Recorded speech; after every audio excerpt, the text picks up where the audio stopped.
I'm so pissed off.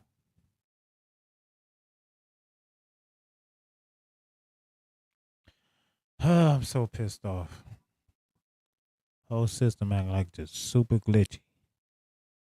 See? See? It's gonna keep doing it. I'm just about to sit here and watch my shit buffer. Just fucking upset.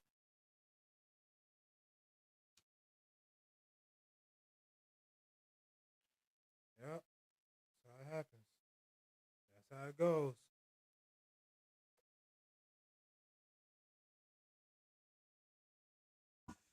Shit just buffer out on you. Nothing wanna work.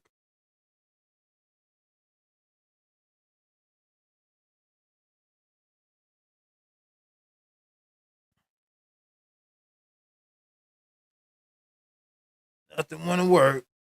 Everything wanna be all weird. Super duper weird. What am I supposed to do?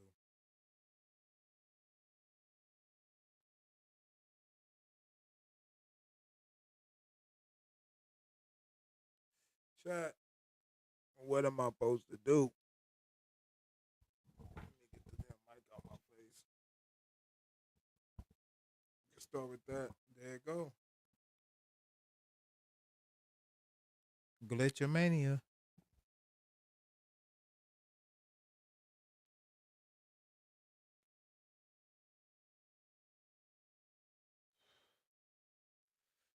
What else am I supposed to do? My shit keep glitching, buffering. I done fixed all the settings I could fix. At this point, nigga. At this point, fuck else can I do? Mic sound all in and out to me today. Shit just ain't right. Shit just ain't right. Is that better? 'Cause my shit was sounding like weird. In and out. Super glitchy.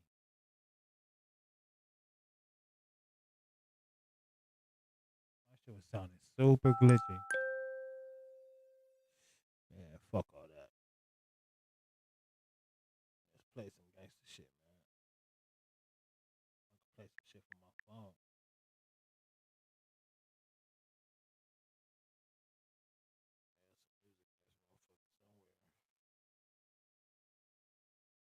There's some music that's wrong shit.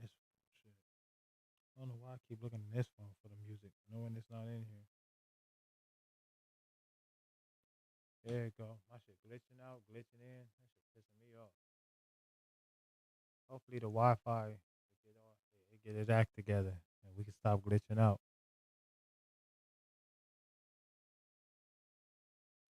I want to react to some shit. Probably play a video or something, but don't want to play no shit and we start buffering like we retarded or something.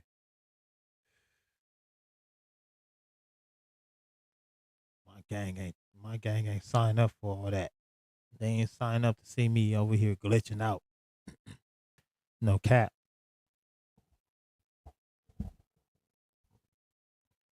I'm over here trying to fix it though for y'all though. When I get it right, nigga, I'm gonna get on schedule. When I get it right, just know I'm gonna get on schedule. Don't trip about nothing. We're gonna be all right. Think they got us, but we good.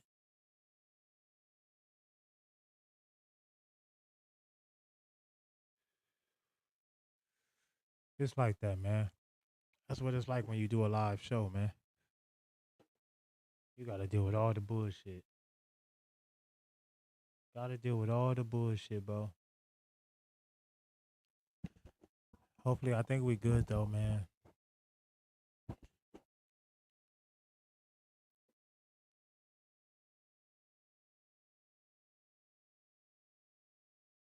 Let's see what's going on, man. Trouble kid. Man, we gotta find some real content. I'm so sick of the same people on YouTube. I am so sick of y'all. I don't know. Maybe it's me. I am so sick of the same people. So sick of watching the same people, bro. Maybe we should just go to let me see.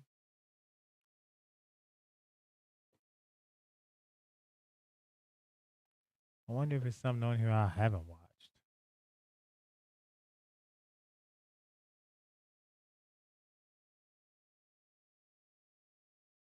Nigga said the cartel killing anybody. What'd he say?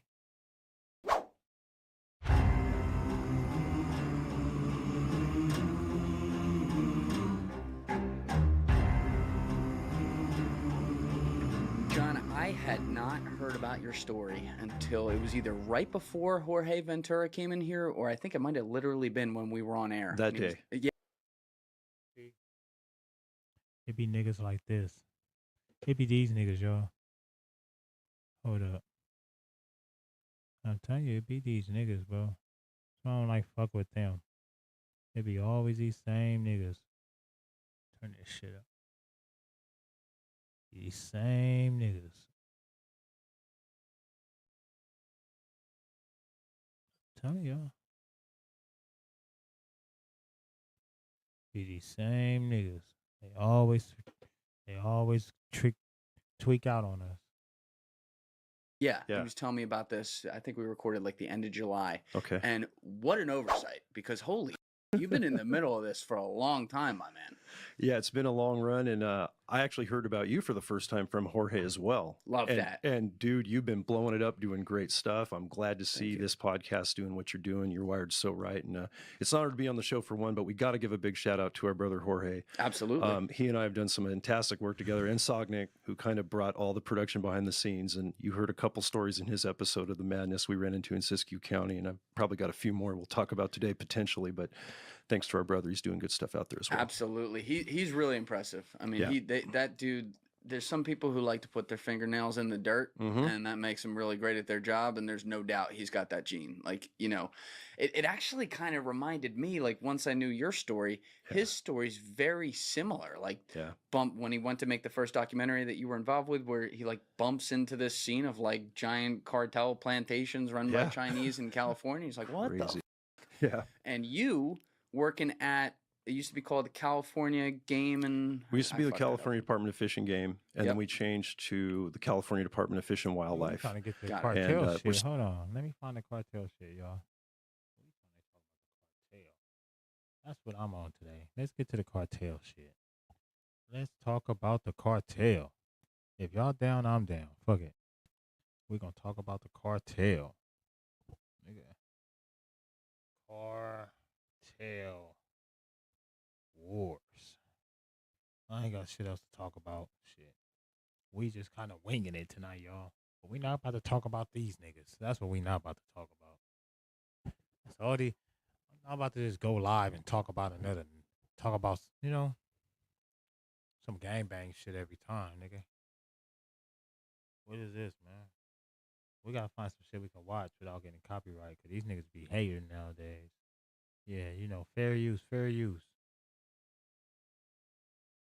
Let's see. Fair use. And welcome back, everyone, here live now from Fox. We do have some breaking news that we want to bring to you from Fox News' Bill Maloogian reporting of a situation happening at the border right now. He is reporting, per multiple law enforcement sources within the last hour, Border Patrol agents near Fronton, Texas, were fired upon from Mexico by suspected cartel gunmen as a group of illegal aliens were being brought across the river. I'm told that Border Patrol returned fire. Nobody hit on either side right there. And we are going to continue on with this as Texas DPS tells Bill Maloogian that they are now patrolling the area and has a drone in the air and can see Mexican military assets now staging on the other side of the river there. So again, we are going to be following this story here for you on Live Now from Fox. It is very fluid at this moment, but this comes at a time when big changes are happening at the White House when it comes to border security, and a lot of these measures are taking place pretty much on a daily basis. We're also seeing mass deportations happening really now every. Hold on, let's see what this nigga C2 talking about. What's the deal, gang? Shit, nothing, just live, just fucking around. Just started my live. Ain't nobody really on this motherfucker yet, though. Just going over some news stories, looking at some shit.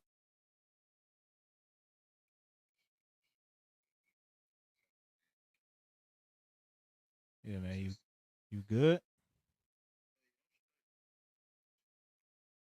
Yeah, all right. You already know. I just got my shit live because I was like really tweaking with my system, so I had to start my shit like 6 times. So that kind of fucked with my viewership, but my bit, I had to fix my frame rates and shit. So that's good though. That's all I'm doing. Just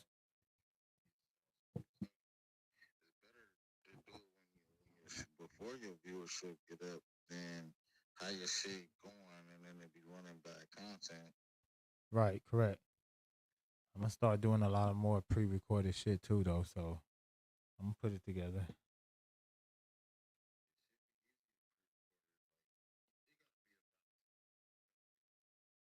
That's what I think. Yeah, good balance. As long as I get a good balance of both, I should be all right. Yeah, man.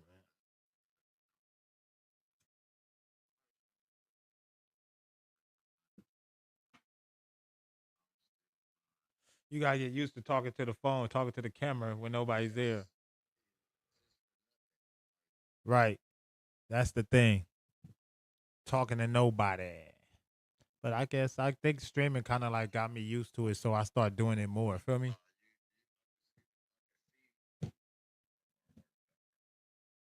Yeah, I get more comfortable with it. So even if it's nobody there, I could continue talking about whatever I'm talking about because I'll be doing that shit when it ain't nobody, when I ain't live. I'll be sitting here just talking this shit. Yeah, exactly. Even when I ain't live, I'll be talking into the mic and shit because I'm so used to talking to people. Feel me on the mic? I'll be watching motherfuckers' stories and reacting to it and not even live, not recording or nothing. You gotta get yourself in the habit of it, just so it comes second nature when it's time to like be live. So like a nigga is just not. It becomes thinking about doing it, just doing it. Correct. To then the nigga can go from that to doing it better and better and better. You ain't never lied about that. I'm trying. I ain't stopping, nigga. Still working on it. Shit, long as you stay consistent, my nigga, shit gonna go in your favor. I just got off the fucking line with some shit, definitely cloud chasers. Oh yeah, that's whacking them shit. The clubhouse shit. Yeah. It's the clubhouse room, there for the cloud chaser and whacking loose cannon be up in there live and shit, talking they shit. Yeah, it was on a YouTube side. Yeah, I seen it was live. I tapped in for like 2 seconds, but I tapped out. You was in there? Yeah. That's crazy. I was just on that shit with them niggas. They were talking about a bunch of different topics and a bunch of different shit. Yeah, man. Trying to figure it out, man. I see you, bro. You out here making your YouTube rounds, going crazy.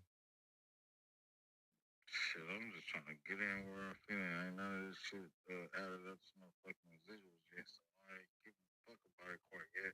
But I see that it could be something if I be patient and I parlay it the right way. I can spin it off and get a certain platform, and then we can just run with it as far as the fuck we want to take it. Yes, sir.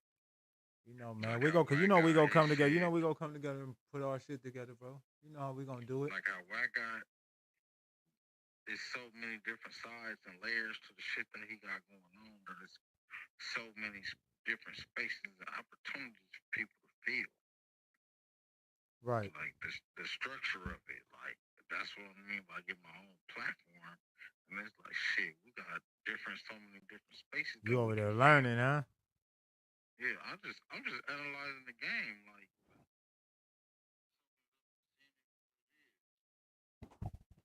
correct. Like, loose is actually.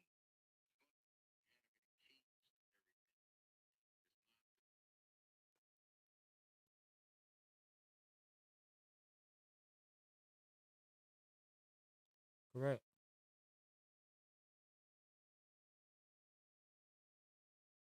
Yeah. But shit, man, you know what it is. Let me get back to this stream because I'm still on live and all that. But you know, I'm trying to figure it out right now. I'm kind of like just winging it right now. I'm really just on just like, feel me?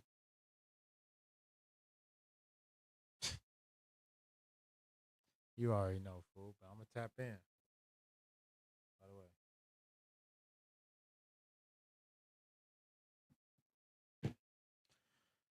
Yeah, boy. Let's get back to my cartel shit, man. Shout out my boy C2, man. Let's get back to my cartel shit, man. Day, as just yesterday, more than 900 people were picked up from major cities, from Boston to Los Angeles as well. And we were bringing that to you, just some of the many arrests that were happening yesterday, including an ISIS member that was accused there of crossing the border illegal as well. So again, some major disturbances though happening on the border. There's gunshots reportedly fired at U.S. Border Patrol agents. They are investigating right now, and we will keep an eye on this developing story for you all right here on Live Now from Fox. Hey, capping. Yes, shows the. And all of a sudden, it's all kind of shit. Oh, it's ISIS niggas creeping across the borders. Yeah, all right. They say niggas, I mean, it might be real. They keep saying they got bust at. Let me see.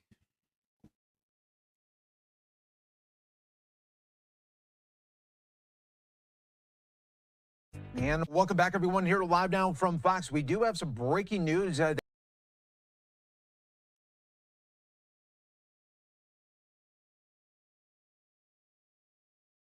That we want to bring to you from Fox News' Bill Maloogian reporting of a situation happening at the border right now. He is reporting per multiple law enforcement sources within the last hour, Border Patrol agents near Fronton, Texas, were. Yeah.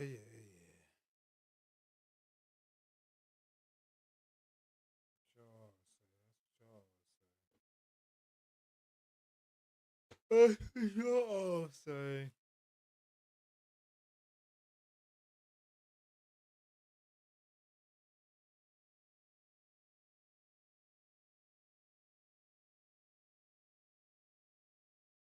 Plane crashed. To be with my friends. So. Yeah. A time of great distress. Yeah, thank you. She was on ice skating. She's an ice skater. Based in Kansas, yeah. Yeah. And what was? Tell me about the Washington skating experience. Was it a camp or? It was a competition.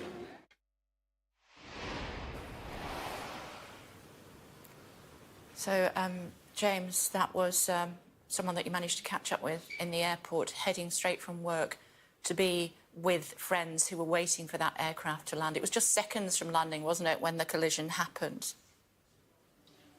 Crazy. Yeah, it was, Kay. That skating championship, incidentally, there has been a skating championship in Wichita in Kansas. Pat, who we spoke to, appeared to indicate that the championships were in Washington. I can't find any record of skating in the capital. So I think the competition has been in Wichita, but certainly his daughter's best friend and her mother were on. Y'all think it was really a helicopter that hit them? I'm not sure. Doesn't seem right to me. Doesn't seem right to me. I'm just saying. You think a helicopter hit him? Like, for real?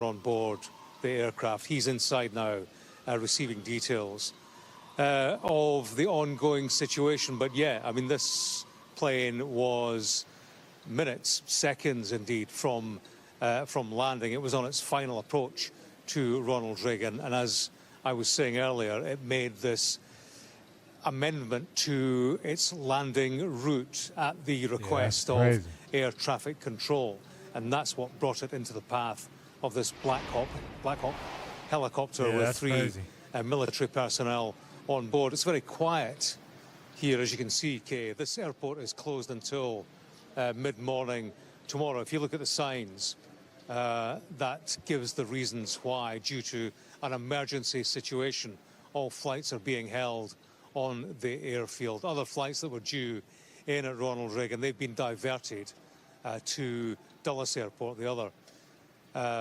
major airport in the US capital. But yeah, they weren't far from landing. That flight from Kansas had been lobbied for. We heard that from the senator, and senators do. They like DCA. This is close to the center of town, close to the Capitol building. Come Friday, they all make a beeline for DCA from the Capitol building, having conducted their political business, to go back to their constituencies. So we heard the senator from Kansas talking about how they had lobbied hard to get this direct route between Washington, D.C. and Wichita in Kansas. This is crazy. Prayers to them. Prayers to them. Let me see some local news. Kansas, that senator, and I suppose that feeds into the larger inquiry, how busy this airport is. See some local news.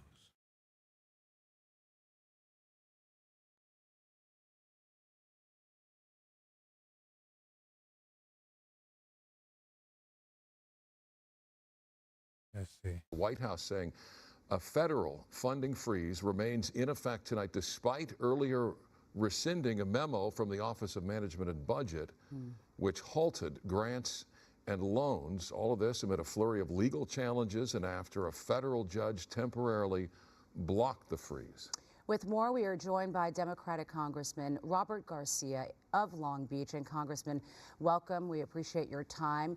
I want to just get your initial thoughts on this crash in the Potomac. Look, I'm obviously following those reports. It's really incredibly sad to see what's happened there. Very concerning, obviously. The investigation will be important in this case, but right now this is focused on survivors. And is it too early to suspect aliens? Hopefully some survivors, so that is the most important thing at this moment. I would also encourage folks to let the information and the facts come out. There are conflicting reports about how many folks could have been on that plane. Judging from the type of plane that was, that is a plane that typically holds max of about 70, 75 people. Again, we don't know how many people were on that plane, but that could give us some indication of the severity and tragedy of this incident. Also, I think it's important for people to know that in these cases, there is extensive investigation that will happen to ensure that this doesn't happen again. And as far as the helicopter and the crew, our hearts go out to. I thought he was talking about federal funding. Let's get to it. Mass chaos. So where does the fight go next, especially as the White House says the freeze will still be, quote, rigorously implemented? Right. Well, look, I think first, what's really important here is that because of the nonprofits and the activism and the strength of so many people across this country, like at organizations like Meals on Wheels, like our hospitals, nonprofit agencies that pushed back so strongly on the White House was essentially forced to reverse that memo out of the Management and Budget Office. Now, the White House has been pretty clear. They still intend to cut many of these programs. In my opinion and the opinion of many others, this is a terrible piece of policy. We're talking about federal funding for communities, for cities. Hold up, y'all. I just seen some shit. Let me see. Let me put y'all on right quick, because I just seen some shit.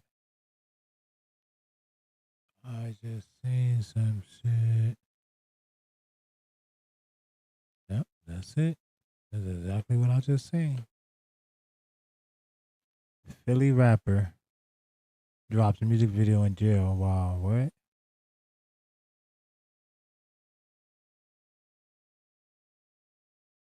Wait. Nobody wins when the family feels. You put in the dirt, like please don't child link with us. You might get did the worst. A couple niggas diss my twin. Yeah, that's cause they feelings hurt. They actually start that torture shit. Just know I did that first before I ever made a song. Just know we got back first. I just got my gun high. I'm trying to swap the Glock. I get shiesty. My door lights go drop for drop. I'm trying to go.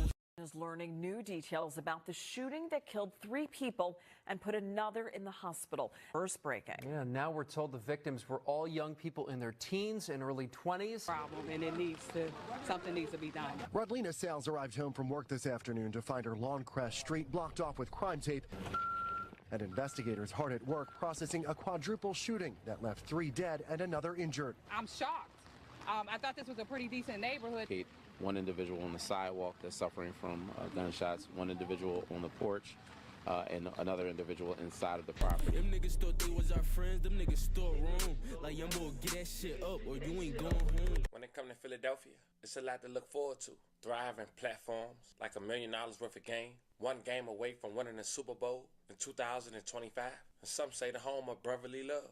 But today, we talk about a situation where the youngins having a gruesome war. One of the main players decided to drop a music video inside the jail that was shot inside the jail. But it get worse. This young man who's only 19 years old is fighting for his life right now, a couple months away from his trial. He incarcerated for allegedly killing 3 people. If not pulling the trigger, they saying he got something to do with it. But if you thought that wasn't enough, it seems some of the lyrics that he rapped about in this music video had blatantly talked about the reason he's incarcerated. And that's why we here today. We go over that music video. We go over who this young man is, his crew, why he incarcerated, and where he stands today. But before we go over this one, I want you guys to remember, I don't give you no angle. I just give you the story. So with that being said, make sure you like, comment, and subscribe. We'll jump right to it. If you under the age of 24 from Philadelphia and listen to drill rap, 9 times out of 10 you heard of a rapper named Hop Out Blick. Born April 24th, 2005. His real name is Nazir Reeves. He's from the Germantown area in Northwest Philadelphia. He rap PNB. For those who know PNB Rock, the late rapper from Philadelphia who lost his life at a Waffle House in LA, he's from the same neighborhood. And he watched PNB Rock growing up. Check out a small clip. Like, Rock was definitely like a big inspiration. Like, no bullshit. Like bro, definitely like motivated niggas. You feel me? Like he showed niggas like we from the same block, so like he showed niggas like yeah, like shit possible. Like niggas could do that shit. You feel me? Like that sound like growing up and shit. Like we watching that shit really like evolve type shit. You feel me? So like that shit different, bro. I ain't gonna lie. Like, bro, definitely like. What's just a message that you can give to the youth? I'm gonna keep it being like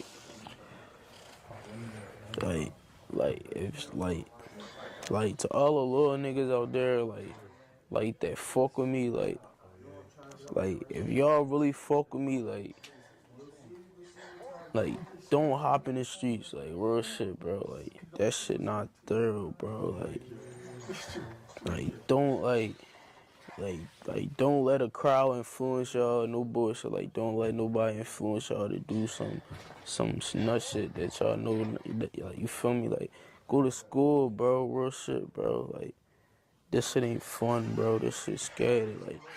Like I'm 18, bro, and look at my situation. Before we continue, shout out to Hood Life Media, based out of Philadelphia. You guys should go over there to check out some dope pieces and dope conversations he have on his platform. Been rocking with each other since day one. And that was one of Hop Out Blick's only interviews. And as you can tell, he was really in the streets. His main message, because he sold the consequences that came with the streets, was stay out of it. But at that time, Hop Out Blick was a fugitive on Philadelphia's most wanted list. It was for a quadruple shooting that took place on a rainy afternoon back in April of 2023.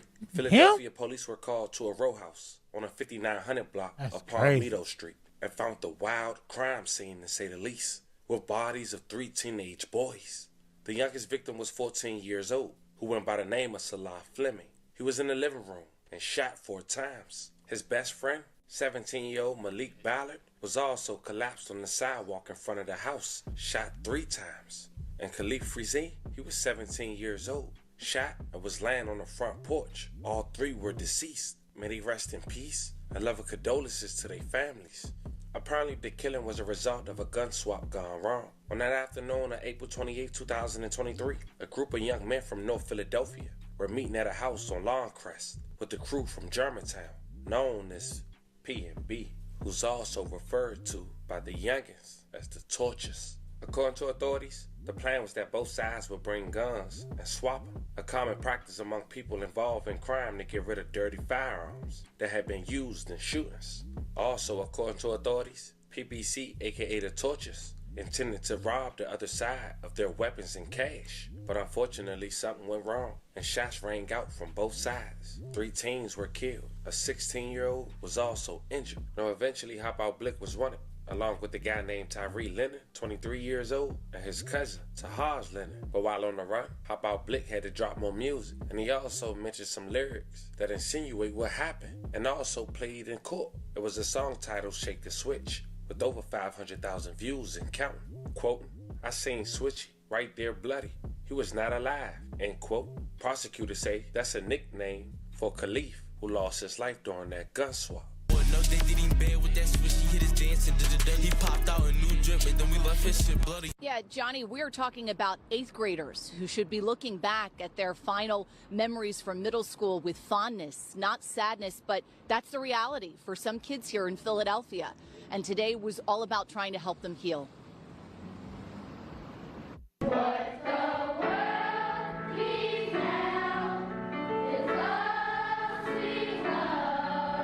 With a message of hope, students remembered fellow 8th grader Salah Fleming. They paid tribute with flowers and read poems to say goodbye. And Salah, I'm sorry. I'm sorry for not talking to you more. I'm sorry for whatever pain you had to endure. I'm sorry that I never got a chance to know the real you. The 14-year-old, along with 2 other teens, was shot and killed Friday inside of a row home on Palmetto Street in Longcrest. A 16-year-old, who was also Fleming's classmate, is in the hospital. Philadelphia police say 2 groups, mostly teens, met for some kind of gun exchange or gun swap, but instead there was gunfire. A 15-year-old and 16-year-old are under arrest, and investigators have identified cousins 15-year-old Taj Lennon and 22-year-old Tyree Lennon as people of interest. Is this school year unique in that you are having to bring in these additional services and resources like school grief counselors? Yes, I've had to hire about 4 additional counselors. Veronica Joyner, the founder of the Mathematics, Civics, and Sciences Charter School, tells me today's memorial here was necessary to help the children cope. We have about 1,000 students in grades 1 through 12. So somebody's coming in almost weekly that they've lost a family member to violence. As an educator, she wants action. Well, I'm looking at this mayor's race very closely, because there were people that had the power to do something. Life is short, but I always say this to everybody. Try your best to live every day as if it's your last. Words of importance for these 8th graders and for everyone.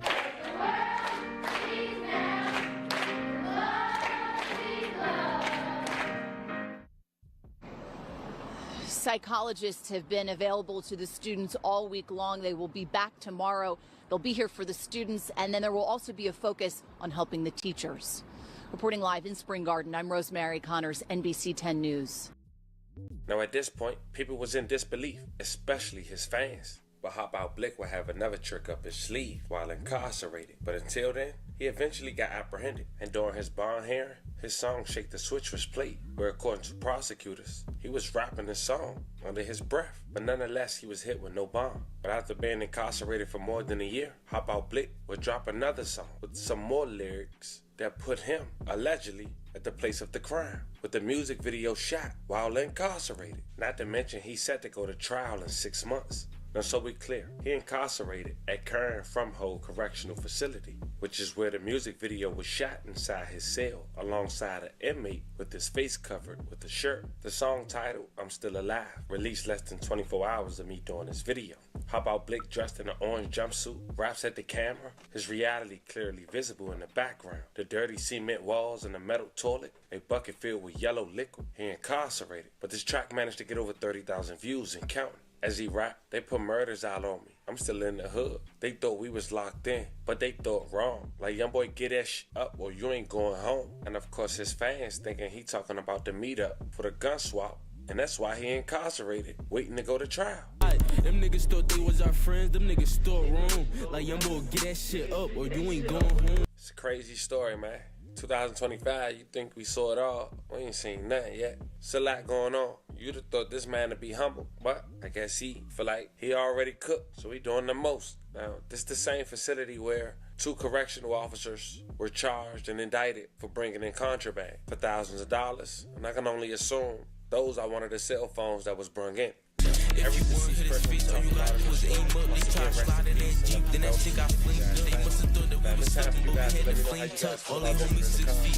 This was the story of a Philadelphia rapper who decided to make a song and a music video that shot while incarcerated, allegedly detailing some of the facts on why he incarcerated before he take it to trial. Let me know how you guys feel about this one in the comments. Don't forget to like and subscribe. And till then, I'll catch you guys on the next one. Damn.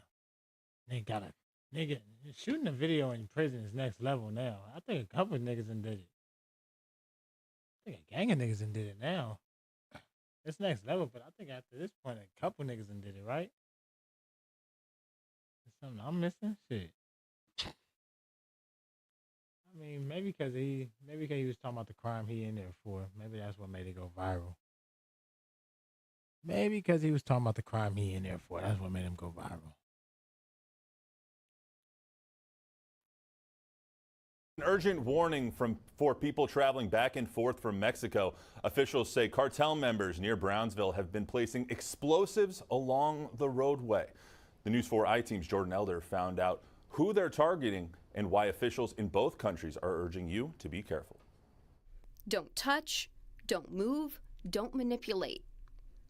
Residents in Tamaulipas, which is across the border from Brownsville, woke up to a concerning message. Cartels are placing explosives like these along the roads. It's a shame that those are images I thought I left behind in the combat zone in Iraq and Afghanistan, and now I never in a million years really thought that we would be seeing that so close to home. Patricia Driscoll grew up along the border, later serving as a military contractor. People who are from there, we don't think of our Mexican border as a war zone, and we don't want to. She says this message is alarming for people in border cities who cross back and forth every day. People thinking, well, I'm just commuting to work. I'm just commuting to see my family. And now I have to worry about terrorist-like devices. This is a 24-hour command center that we have here in the border on the U.S. side. Security experts like Jorge Luis Cisneros are watching these threats closely. His company provides protection for companies in the U.S. and Mexico. The cartels are fighting each other, but they're not looking to hurt Americans or any travelers that are foreigners. Some are still worried this could be retaliation or a warning. President Trump signing an executive order this week designating drug cartels as foreign terrorist organizations. I'm not sure that it changes their behaviors anymore, but it is definitely time for them to see that the United States is not going to allow it to continue business as usual. Long-term violence could have big impacts on the economies of both countries. Millions of dollars that are coming back and forth, and we have to protect the people that are involved or working there. Congressman Tony Gonzalez represents several of those border cities. He tells us action is being taken to curtail cartel activity. Quote, Mexico needs to play a vital role in this, and current interactions between the United States and Mexico's government officials are rooted in improving safety and security initiatives across the board. So far, there haven't been major threats in cities like El Paso, Eagle Pass, or Del Rio, but as tensions rise, officials are urging travelers to be careful. Jordan Elder, News 4 San Antonio. They need to take one person by one person and investigate it. And if they are bad, then take them out. But most of them, they are good people. That was one of the people who took part in a protest on the South Side earlier this evening. They say they aren't happy with the Trump mass deportations of undocumented immigrants. Look, bro, somebody got to say it, bro. It might seem fucked up, but at this point, man, it's absolutely necessary. You can't go nowhere else, bro, and just walk into the country, bro. I'm sorry. You can't just go places and walk into their country and not expect to get kicked out, bro. If you do it, more power to you. If you make it, you know what I'm saying, you good. But if they catch you, expect to get kicked out. That should be for anybody. That should be for anybody. This is what White House border czar Tom Homan told ABC News this morning. It's not okay to violate laws of this country. We have millions of people standing in line, taking the test, doing their background investigation, paying the fees that want to come in the right way. ICE agents are now able to enter churches and schools to arrest migrants who are suspected of being in the country illegally. That is causing uproar from some locals. News 4 San Antonio's Phil Sterling has more on how they're responding to the news. I'm just saying, bro. The San Fernando Cathedral, like many other churches around the nation, is filled with people on a Sunday afternoon. But now they could see federal arrests take place in their place of worship. Man, that's causing people like Alberto Riz to feel uneasy.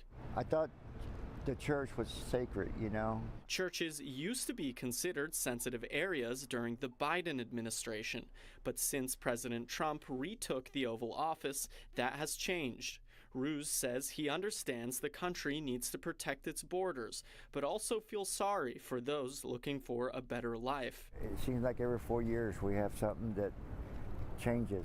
A Department of Homeland Security spokesperson released a statement saying criminals will no longer be able to use America's schools or churches to avoid arrest. They say the Trump administration won't tie law enforcement's hands and trusts them to use common sense. In an interview with ABC, border czar Tom Homan says this is nothing new. Name another agency. Another law enforcement agency that has those type of requirements that they can't walk into a school or a doctor's office or on a medical campus. No other agencies have those standards. Bexar County Sheriff Javier Salazar says his office has not yet been asked to participate in any sort of federal operations. So I can tell you, I have no interest in going into jails and or schools and churches to pursue people. Now, if a violent crime takes us to a church or a school, that's something different. The Archdiocese of San Antonio shared a statement by the Texas Catholic Conference of Bishops saying, quote, "The bishops of Texas will continue to work with governmental officials and other people of goodwill to implement policies that recognize the dignity of every person, prioritize family unity, and address the root cause of forced migration, while respecting the right and responsibility of our country to secure its borders, regulate immigration in an orderly process, and maintain the rule of law, and keep its communities safe and peaceful." I mean, duh. That's the whole point of immigration. That's like the whole point of immigration. Let's see. Let's see if we can get more local. These niggas talking about some bullshit.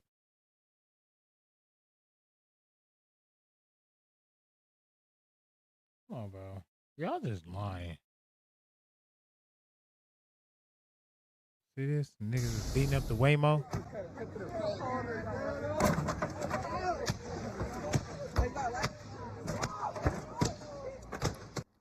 A street takeover over the weekend in Beverly Grove led to the destruction of a Waymo self-driving car. LAPD officers responded to the scene at 3rd and La Cienega Boulevard just after 3:30 early Saturday morning. Police say there were about 50 people gathered, including roughly 100 juveniles. No injuries were reported and no arrests were made. In a statement, Waymo said they condemn any form of vandalism to property. Hey, beat the shit out that Waymo. And are working closely with police on the investigation. What the fuck is this? Inside defiant cartel smoke operations amid Trump threats. Raids, mass deportations, and building a wall, all of these were staples of President Trump's campaign promises, and he has wasted no time getting to work. But what about the cartel members behind the trafficking of weapons, fentanyl, and humans? In short, regardless of Trump's heavy-handed approach, they feel that it will all be business as usual for them. In tonight's Prime Focus, our Matt Rivers joins cartel members to get their full thoughts on Trump's threats. They don't give a fuck. Muestra de mi trabajo, muestra de un compartimiento que tengo. They don't give a Tengo fuck. compartimiento aquí, tengo compartimiento aquí abajo. Whether it's guns, Unos armas. drugs, or migrants. El negocio en estos días, ¿cómo va? ¿Ocupado? ¿Lento? Siempre hay mucha demanda. These men are in the smuggling business, and while President Trump has been busy with sweeping changes to asylum and executive actions on mass deportation, these men, who President Trump has now officially declared terrorists, are watching it all unfold from not far away. ¿Dónde vienen las armas? De Estados Unidos. Entonces, ¿quién es el terrorista realmente? ABC News spent 2 nights with members of one of Mexico's largest cartels, a group likely to join the ranks of Hamas and Al-Qaeda on the U.S. list of foreign terrorist organizations, thanks to this Trump executive order. They were, in a word, unfazed. Ninguna preocupación. No. Ya cuando esté aquí ya vemos. No. Eso va a seguir, esto es el día a día, esto es lo que vamos a hacer. Y hasta que no lo veamos aquí y lo palpemos es donde vamos a dar cuenta que es lo que está pasando. Unbothered enough to show us some of the bilateral flow of illicit goods that crosses the border each day. Guns from the U.S. head south, Mexican fentanyl heads north. Y todas son de los Estados Unidos. Así es. So you guys are using these big guns when you're fighting in Sinaloa, Sonora, other parts of Mexico. Yeah. And you're using these to fight against the government, no? Yeah. Right. And how often are you bringing shipments like this across the border? Well, in average, Yeah. 2 times. 2 times a week? Yeah. 2 times a week like this? Yeah. These guns are all purchased legally in the Yeah. United States. Yeah. And then they're brought That's right. to the border. That's right. To come across. Yeah. The Mexican government estimates that roughly 3/4 of arms used by Mexican cartels come direct from the U.S. Todos sabemos que Estados Unidos es fácil encontrar, se las venden en tiendas. Aquí en México tú no encuentras eso. Tienes que llevar un registro muy, pero muy delicado.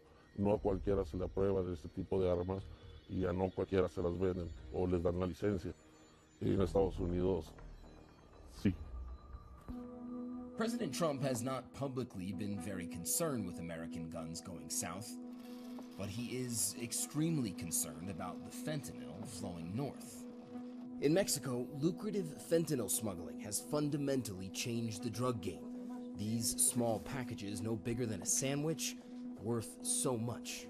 Esto yo lo compro en 5,000, pero yo me traigo 35, 40. 35, 40 mil dólares. No es mucho aquí, pero vale 40 mil dólares. Es un ejemplo, sí, sí. He doesn't get into how many people these pills could kill. It's a lot, but any number above 0 is, for them, a profitable tragedy. By declaring cartels a foreign terrorist organization, many are openly speculating Trump has taken the first step toward using U.S. Special Forces here in Mexico. Once again, not a lot of concern down here. These guys say that special operators have been here for years. Ya están aquí. Tienen mucho tiempo aquí. Han estado trabajando directamente, han entrenado personas aquí. ¿Y no hace alguna diferencia? No. La verdad es que si no está uno, va a llegar otro. Esto no se va a acabar. One night later, at another spot along the border, we meet those involved in the next most lucrative part of organized crime here, human smugglers. Ponle que por semana se pasan 15 personas hasta las 40 personas. Siempre hay mucha demanda de personas de allá de la India, de China, pero más que nada en especial es la India. Inside this nondescript house, 2 Indian families set to be sent into the U.S. Ellos pagan, ¿no? Sí. ¿Cuánto cuesta un viaje? Se podría decir que alrededor de 25,000 dólares. Es mucho dinero. Bastante. The U.S. government and independent experts say cartel human smuggling exploded during the last administration. Hundreds of thousands of people shuttled to the border in often horrible conditions by cartels raking in billions. We watched this play out last year, spending a night with human smugglers in the northern Mexican desert. Trump has promised to target them. Beyond threatening U.S. troops in Mexico, he is also trying to harden the U.S. border, including sending the military. But for smugglers, they say it's business as usual. Y no importa quién es el presidente, la demanda sigue. Ajá, la demanda sigue, sí, ya el trato ya está hecho, no podemos hacer nada. Así cambien cualquier cosa ya, tendremos que seguir aventando a la gente. It boils down to a key capitalistic business structure, supply and demand. The new restrictions provide a chance to raise prices because their services are needed more than ever by those desperate to make it to the U.S. Ustedes van a tener más clientes. Sí. More clients, more opportunity for extortion in a business that has taken advantage of migrants in so many ways. Not to mention the fentanyl trade the CDC says has killed hundreds of thousands of Americans seems set to go on. These packets, hidden in the center console of this SUV, were told later by the cartel it made it across the border without issue. And as long as this goes on, the cartels will continue to rain terror on both sides of the border. To that, they say this is Trump's problem, not theirs. No está aquí el problema, allá está el problema. Él tiene que enfocarse en su gente para que no consuma esto. Mientras haya alguien que lo compre, lo vamos a vender. Pero él ha dicho muchas cosas sobre ustedes, específicamente. Sí. Él dice que ustedes son terroristas. Y quizás él va a declarar eso oficialmente. Ok, si eso se da, entonces el gobierno mexicano también puede decir que Estados Unidos son terroristas porque venden las armas a cualquiera. Y sin embargo lo ven como negocio y no las pasan a nosotros. Entonces, ¿dónde vienen las armas? De Estados Unidos. Entonces, ¿quién es el terrorista realmente? A fascinating investigation. Our thanks to Matt for that.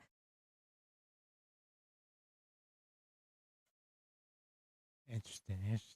Ain't nobody here, so ain't shit to talk about.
Trying to shout y'all out, but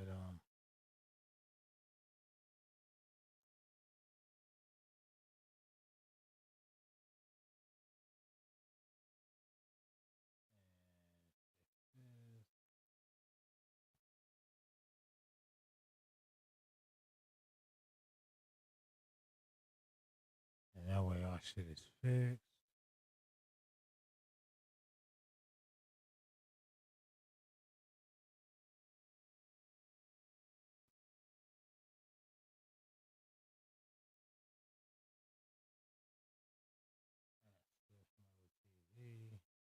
All right, we go.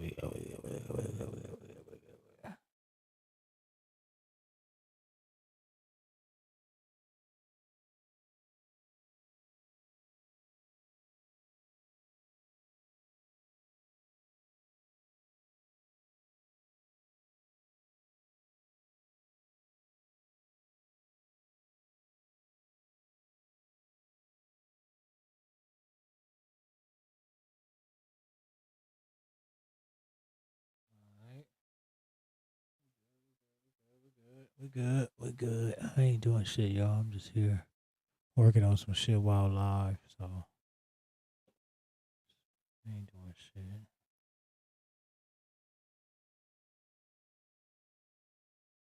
It doesn't need to happen, but it happens because people have set out with that mindset to do that to an individual to make a statement. So it's almost a lot darker. It's way darker.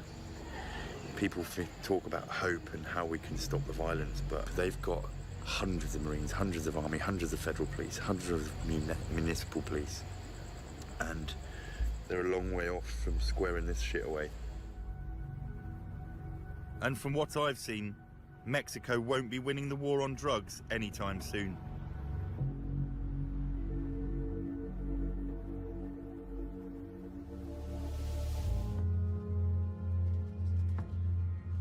I'm in Colombia. See me on here screaming they shit. No, that's what they don't want to see.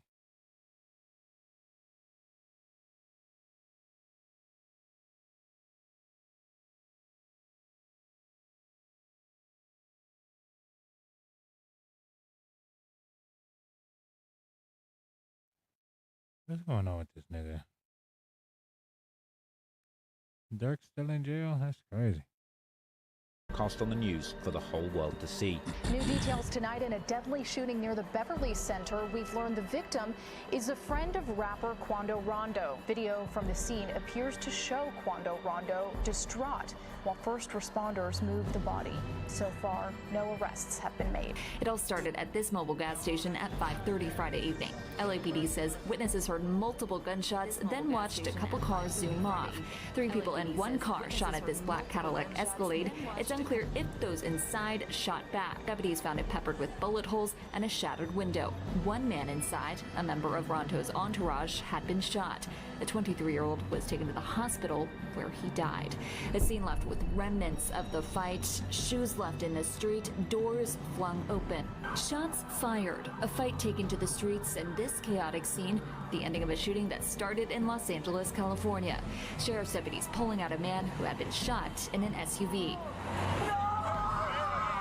Savannah rapper Quando Rondo, a passenger in that car, frantic at the sight. The details and footage of this disturbing murder would be seen and read all around the world. But not only was it a brutal hit, carried out in broad daylight with no regards for the safety of the public, but it took place next to one of the most popular tourist attractions in the city, the Beverly Center shopping mall. A brazen murder that ironically bared the hallmarks of a similar murder carried out in Chicago 2 years prior, where another rap rival of Lil Durk's, FBG Duck, was gunned down by a group of 6 men, with that crime also being caught on surveillance footage in its entirety.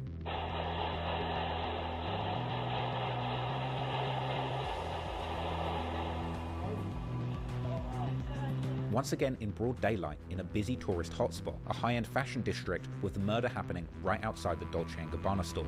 Well, Rob, Chicago police tell me that these 3 victims were targeted, that 4 men in 2 different vehicles came down Oak Street, stopped right here in the middle, and started firing. Lights, sirens, and crime scene tape taking over one of Chicago's most notable streets. Word is spreading on social media that the 26-year-old man pronounced dead is a well-known Chicago rapper. To see this happen in the middle of the day is very, very disturbing. And just like in the murder of Lil Pab, FBG Duck was left to die in the middle of the street, traumatizing innocent members of the public, one of whom was even hit in the crossfire. Hey y'all, what's going on? I'm here, I'm in the Gold Coast. I'm in the Gold Coast right now. And man, I was just riding my bike, y'all. I'm just riding my bike. Man, they shot FBG Duck, man. I don't know who shot him, man. I just ran into this, y'all. Man. But interestingly, all of the men who were involved in the murder of FBG Duck were found guilty of murder, despite the fact that for over a year while the case was being built, they seemingly ran free, expecting no consequences and incriminating themselves extensively. Some of those people involved in the murder were dead by the time the FBI swooped in and delivered justice, and many of those involved were close friends of Lil Durk himself. One of those convicted, Marcus Smart, known in the streets and on songs as Moo-Wop, was a very close friend of Durk's, even being seen on flights with Durk, flexing wads of cash shortly before his arrest and posing for pictures, calling himself Gangsta Killer. Hello. What that is? I gotta get on that. What that is? Who got the most views? Let's see that. Who got the most views? It's yours.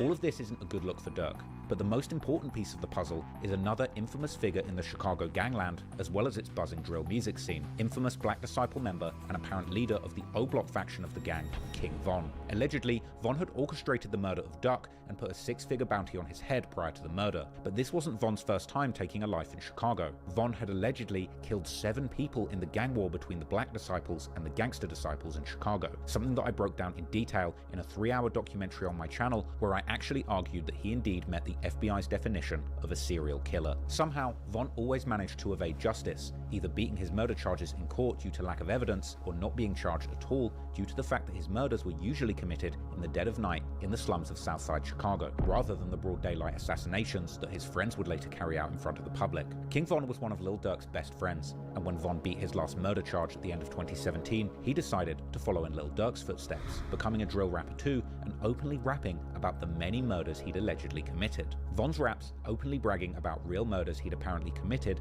made him a star in drill music, and with Lil Durk's help and guidance, he quickly became the most buzzing gangster rapper in drill music. But in his heart, Von was still a violent thug, and his tendencies to commit brazen violence would begin to impact Durk's career. In 2019, Von and Durk, along with 2 other people, would be accused of attempted murder and armed robbery, with the 2 appearing in court together. Case against a rapper accused in a shooting outside of the Varsity will move forward. Today, Lil Durk appeared in court where a judge ruled there was enough evidence for him to go to trial. On Friday, detectives from Atlanta and Chicago testified in the criminal case against rapper Lil Durk in Fulton County Court. They say around 5 in the morning on February 5th, Lil Durk, whose real name is Dirk Banks, and his co-defendant Devon Bennett were seen on camera involved in shooting Alexander Witherspoon, a person police say they knew. They were hanging out. They went to always letting that nigga Vaughn get you in some shit. The rapper and Bennett listened to the evidence against them in court. Police told the judge later that night the victim, Banks, Bennett, and others went to a nightclub, a gas station, and ended up in the parking lot of the Varsity. That's when Witherspoon said he was robbed and shot. Interestingly, Durk looked stressed and nervous in court, while Von looked comfortable and in a familiar domain. Durk and Von would refer to themselves over the years as the Evil Twins, and in one song titled Evil Twins, they referred to themselves as that and went back and forth, repeating, "If you do it, I'ma do it," even saying "go hop out the car and do it." Clearly, Von was a dark and negative influence on Lil Durk and his career. Von was in the habit of doing real crimes and rapping about them in his music without a care for who heard it. And if Von did it, then Durk would begin doing it too. But unfortunately for the Evil Twins, Von would suddenly die in November 2020 after launching an unprovoked beating on the rapper Quando Rondo in front of an Atlanta hookah lounge. Sometimes in life, every action has a reaction, and the reaction from this beating resulted in one of Quando's friends, Lil Tim, jumping out of the car, opening fire, and killing King Von. Ironically, Von, the demonic killer turned rapper who had seemingly murdered 7 people in Chicago and got away with it, ended up getting shot dead after starting a fistfight with a rapper rather than in a shootout with gangsters. His feud with Quando Rondo started on the internet rather than in the streets, off the back of a back and forth with Quando's friend and label mate NBA Youngboy, who seemingly didn't want to proceed with a collaboration with King Von. This was followed by a petty back and forth where Von took pictures with the mother of Youngboy's child. Von essentially died over nothing more than an internet back and forth with a rapper, turned fight, turned self-defense shootout, and in the end, he was no longer here to face the music for the murders that he'd done and arranged. But after King Von died, Lil Durk was still running free. And interestingly, after Von's death, Durk was able to make a maneuver and have the attempted murder and armed robbery charges he caught with Von miraculously dropped. The sudden and tragic death of King Von meant that Lil Durk had a second chance to escape the cycle of violence and focus on his music career. But despite his promising rap career, it would seem that the death of his evil twin, King Von, consumed Lil Durk. And in the midst of the killing of one of Chicago's most dangerous rappers, who seemingly always got revenge for any of his friends that were killed, a dark trend would emerge, where fans would goad Lil Durk, begging him to get revenge or slide for Von, with rival rappers like 6ix9ine even mocking Durk openly and asking why he hasn't avenged his friend, ultimately showing off the infamous text that said "slide for Von" in blood in the music video for his song Gine, and rapping that his friend got shot and he just made music about it, taunting Durk, telling him to get a gun and go and get some get back, and saying that he knew he wouldn't ride out and get revenge for his friend on his own. Clearly, all of this trolling struck a nerve with Lil Durk, and not only did Durk lose Von, but over the years, he he's lost over 30 friends to street violence, up to the point where fans have speculated that he's actually cursed, as I broke down in another video on the topic. And not only did Lil Durk lose Von in 2020, but in 2021, his beloved blood brother D-Bang was also murdered at a Chicago nightclub in another incident that was seemingly gang-related. Now, just being completely honest, I can't imagine being in that situation. I haven't lost a friend or relative to murder the same way that Durk has, and who knows how the average person would react under this sort of pressure and grief. But ultimately, Lil Durk should have focused on his music career, the success that he was having, and continuing to provide for his family and the people who relied on him. But it would seem that his apparent desire to slide and get revenge was actually stronger than his desire to chase money, success, and security for his loved ones. As he famously rapped on the song Wonderful Wayne and Jackie Boy with Babyface Ray, he would rather get revenge than get millions. And he would seemingly know his fate long before the murders happened when he rapped on his song Redman that when people ask him where he think he'll be in 10 years, he replies, in federal custody. Ultimately, 2 years after Lil Pab was murdered, the indictment would claim in black and white that this murder was allegedly a get-back for the killing of King Von. But this wasn't a surprise to anyone who'd been paying attention, as within months of the murder of Lil Pab, Lil Durk and others close to him would begin to claim openly in music and on podcasts that Lil Durk had indeed slid for Von. Oh, they did something. Oh, slide for him. Oh, you. Oh, yeah. Slide for Von, right? Yeah. You talking about? By the slide for Von comments. Still, I don't know if people still say it. They say you can't say that no more. Why? Oh yeah, cause of. Wait, no. For some reason, I just don't see the comments no more.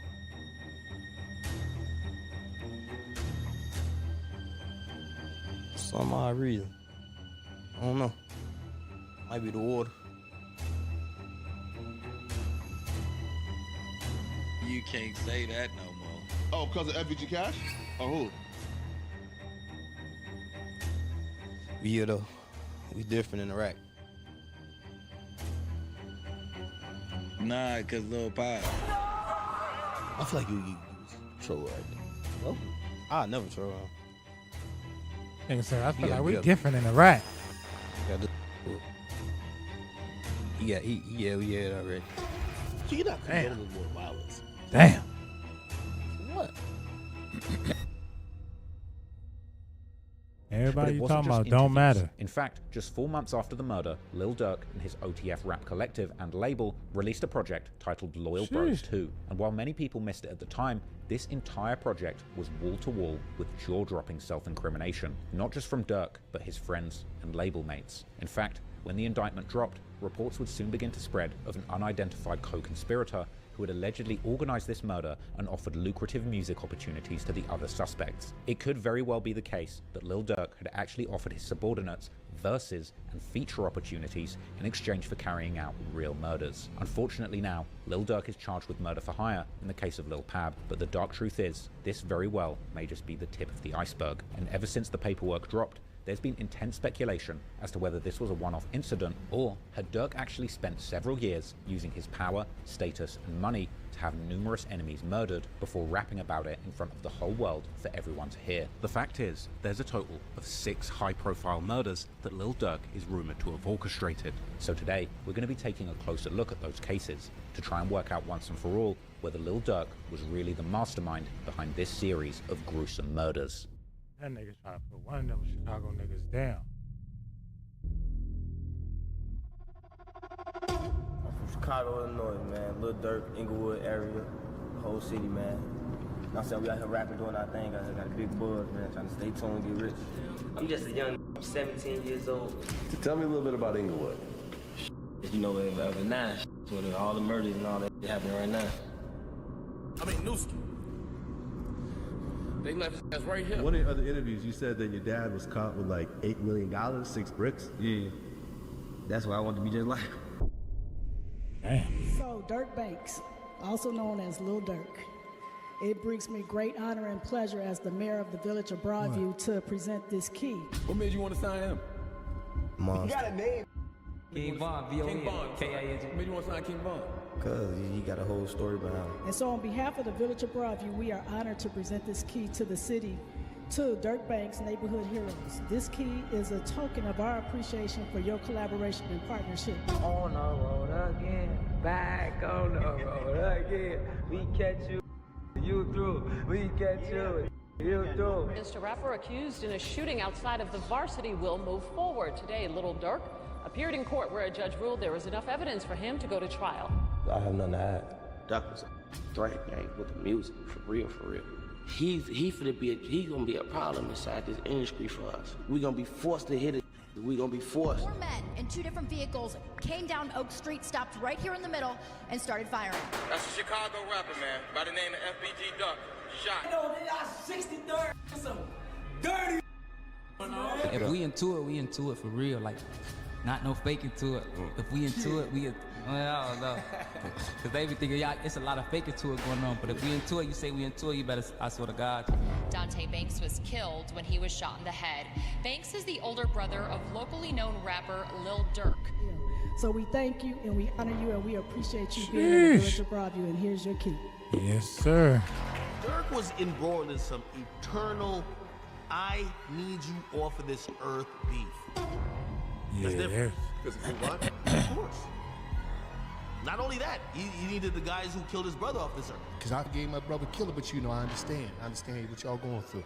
And I hope y'all make it out. I hope y'all make it out, man.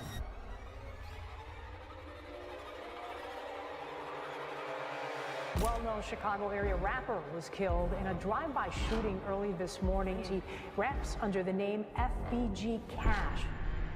Sheriff's deputies pulling out a man who had been shot in an SUV.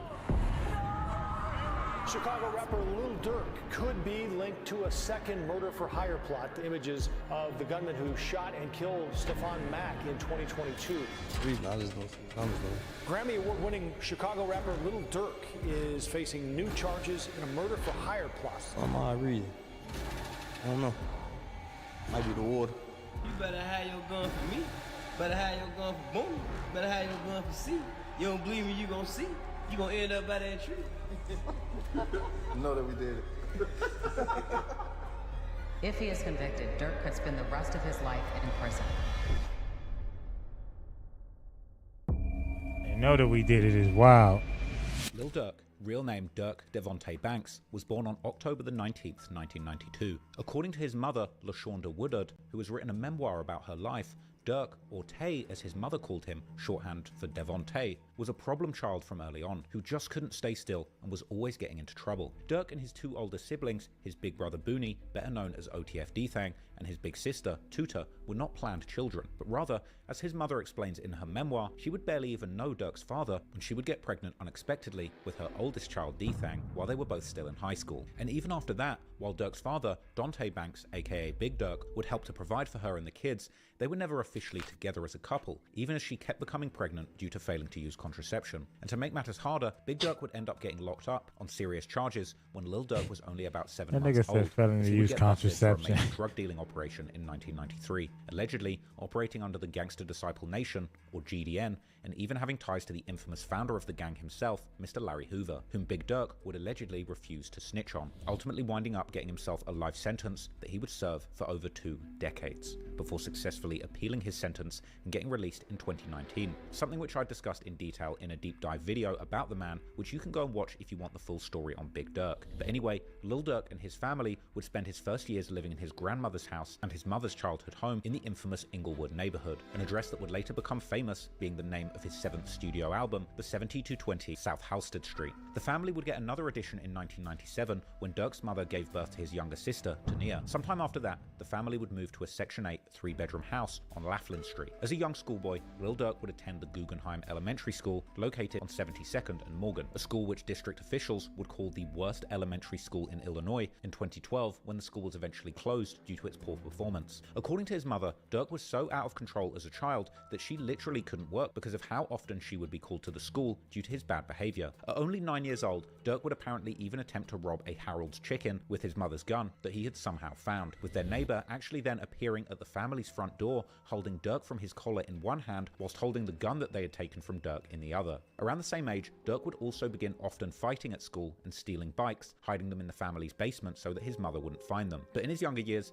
Dirk was also very athletic, and he would be involved in the Jesse White Tumblers, an acrobatics program in Chicago, as well as playing basketball in his school's team. But unfortunately, both hobbies required him to keep up good grades at school in order to participate, which would ultimately take him away from sports altogether. Now, in order to get help with raising a young Lil Durk, his mother would eventually move back to live with Durk's grandmother at 7220 Halstead. But as Durk would later explain to Complex, this would do little to steer him away from trouble, and it was around this age that he would truly begin to get sucked into the street life. 72nd Halstead, house I grew up in. You know what I'm saying? My grandma's house.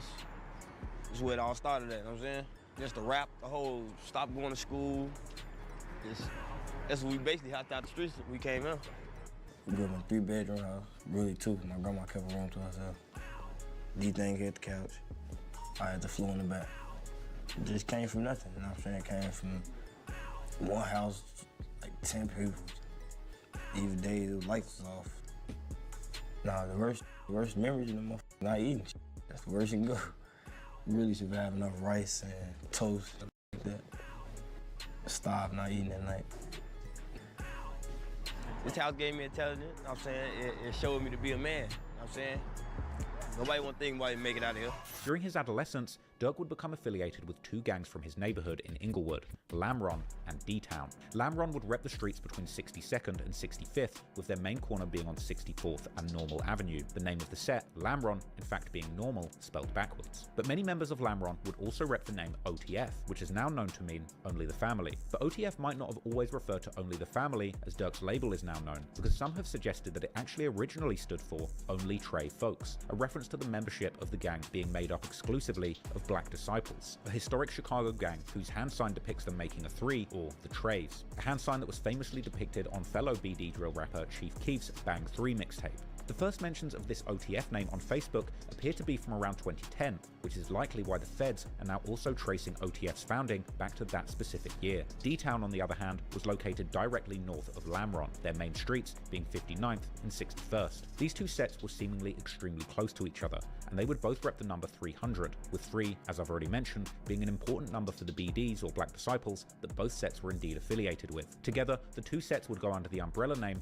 DTLR 600, the number 600 coming from literally adding the 2 300s together. Lamron and D-Town would also be very close with several other majority BD sets from the south side of Chicago, such as the now infamous Wick City, aka O-Block, located in the notorious Parkway Gardens housing projects known for rappers like Chief Keef and King Von, as well as TYMB, Blackgate, a crew known particularly for the rapper SD from Chief Keef's Glory Boys, Dipset, aka Front Street, known best for the late rapper Fredo Santana, Dog Pound, which is Durk's big brother D-Thang's gang set, as can be seen in this massive chain that he had made in the honor of the 72nd Street that the set hails from. There's also AMG, also known as Mac Block, or the Avenue, aka the Ave. There's Lowlife, and the much more famous 600 set from the Washington Park neighborhood, known for rappers like E-Day, Rondo No. 9, and the late LA Capone. Lamron and D-Town were also close with a set called Bang Bang Gang, or BBG, as can be seen from this picture in 2010, where Durk himself is portrayed together with this set's name, or in this 2010 music video where Durk and Lil Reese shout out the set. In fact, one of the main members of Durk's OTF crew, Booney Mo, is allegedly from this majority Black P-Stone set that reps 79th Street, particularly 79th and Damon, sometimes going by the name 227, as well as an older name, Terror Dome.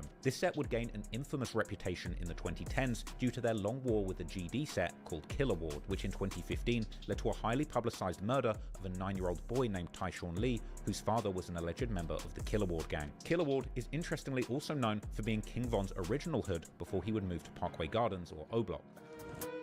Right now I'm in an area called Killer Ward. This is where I grew up at. I went to grammar school on 6th and Walcott. Like kindergarten or 8th grade. This is the area, so this played a big part of my life. I grew up here being bad, gang banging around here.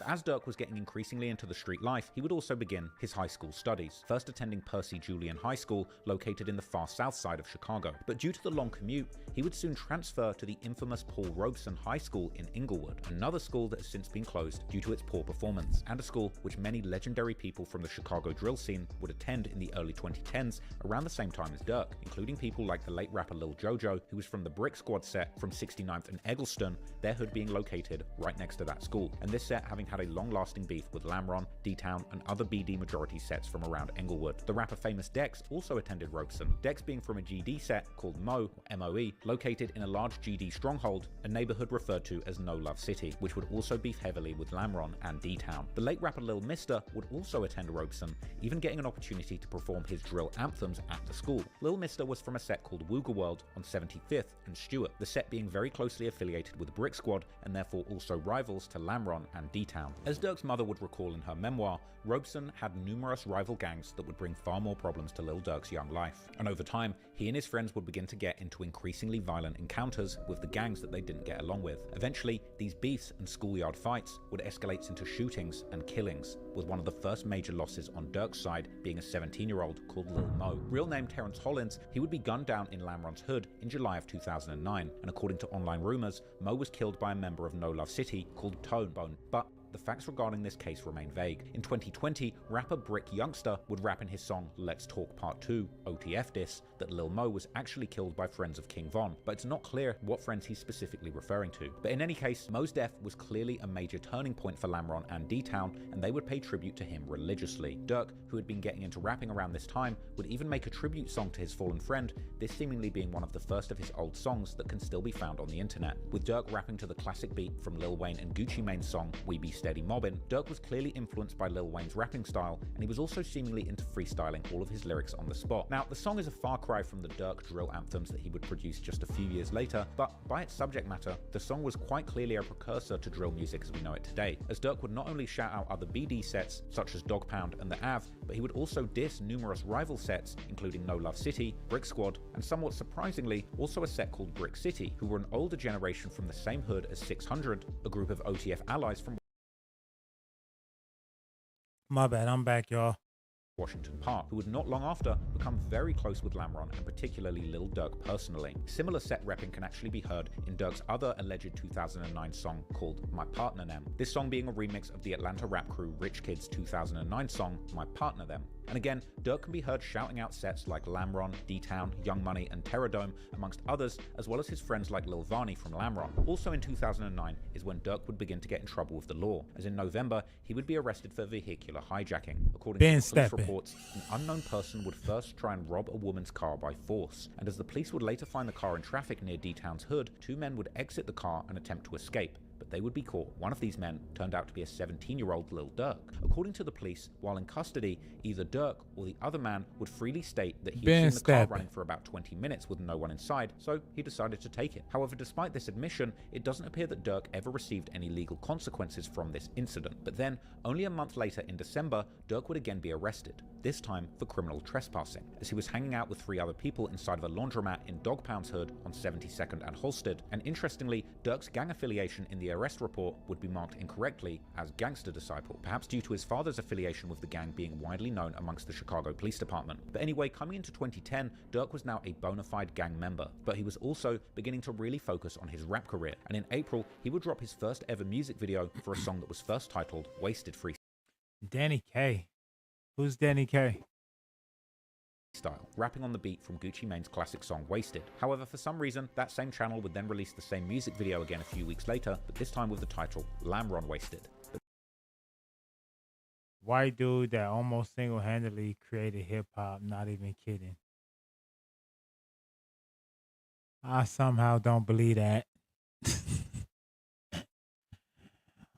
We're not even about to entertain that, actually.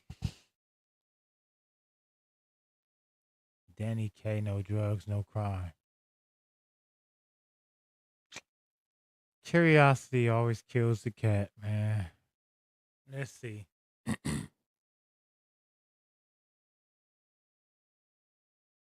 Eminem and ICP discussing his influence.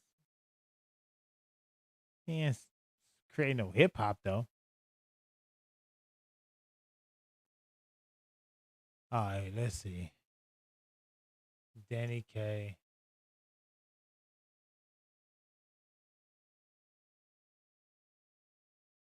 No.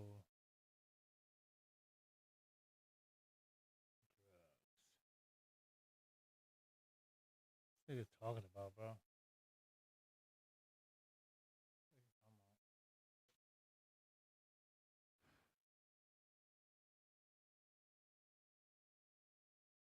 Man, this shit probably some trash. I'm gonna be afraid if I play this shit and it's some trash.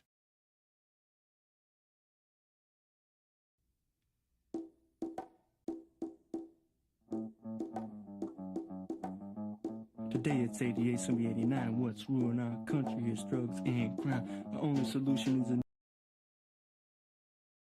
That shit trash. What year this came out?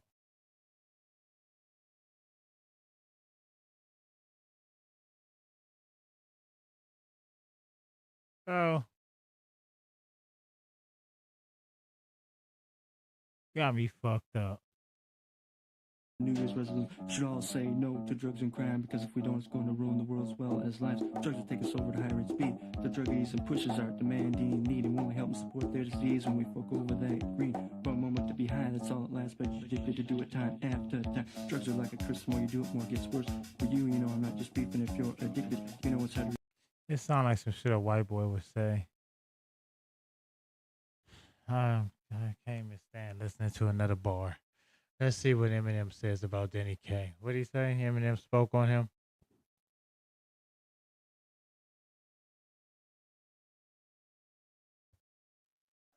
Eminem spoke on him? Let's see.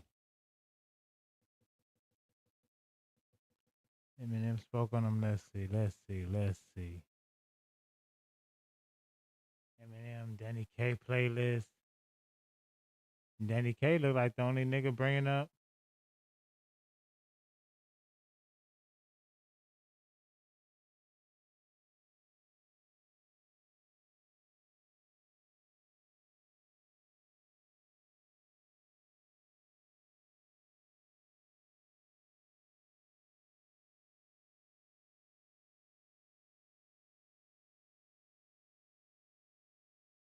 ICP featured his music on their radio show, The Juggalo Show, back in the 90s. So I found it originally. You might have to hit Google. Let's see, man. Hit Google. Let's see. Let's be creepy for a minute. Where's this shit at? This shit is kind of... What you say the nigga name was? Oh yeah, Danny Gerber. Let's see what we got. Let me see something right quick, bro. Get some Google up. Let's see what we get.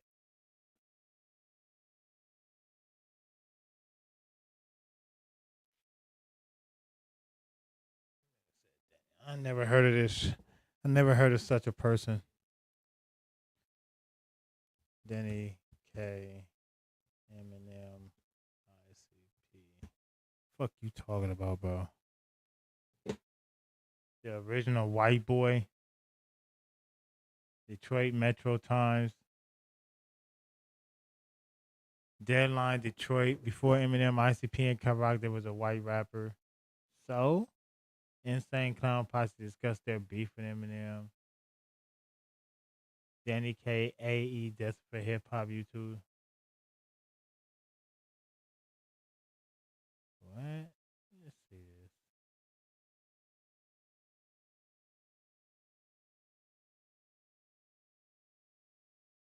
When is this article? From 2012, from 10 years ago.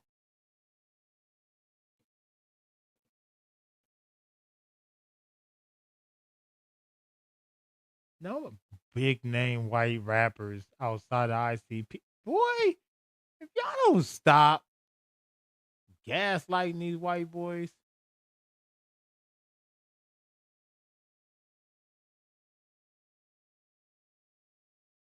A white boy rapping is just like a white boy dunking. It's only amazing because he's white. Like, ooh, like, you know? Like, so, man, like, feel me? It's like if you see a white boy on the court and he crossed the dude over, and he come back to the left and come back to the right, he's come around the back, go up, jump from the jump from the free throw line, behind, turn around, reverse, boom, dunk. Everybody gonna go crazy. Everybody gonna be crazy. Oh, he's fucking a miracle. He's crazy. He's insane. He's a prodigy. The next play, a black dude could come do that same play and nobody say nothing. Because it's regular shit.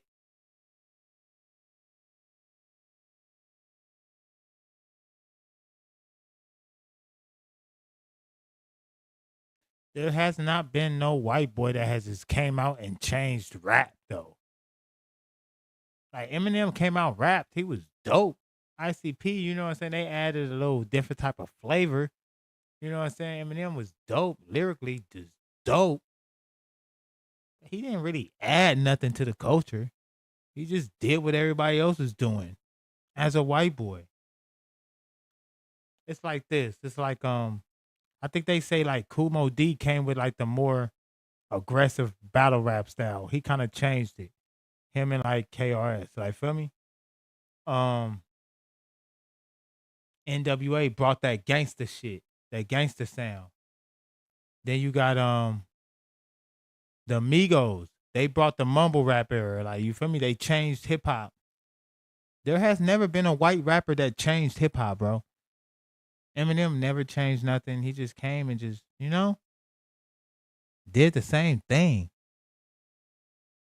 Eminem didn't come and change hip hop. He just like, he just came and did what niggas was already doing. But then he started, why I say long messages? What did you say?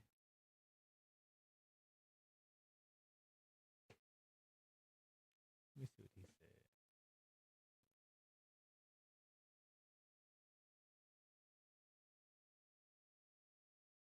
Let me yeah, I guess. I get you. Shit was primitive back then. Yeah, Streamlabs don't like you. I'ma turn my little I'm gonna fix my little moderation shit so it don't fuck you over no more like that. That's crazy. Let me stop this cloud bot from tweaking like that.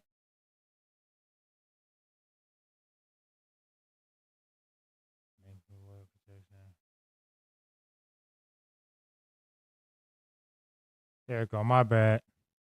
I turned that shit off. You good. You good. You could type again. My shit had the paragraph shit off, but you good, bro.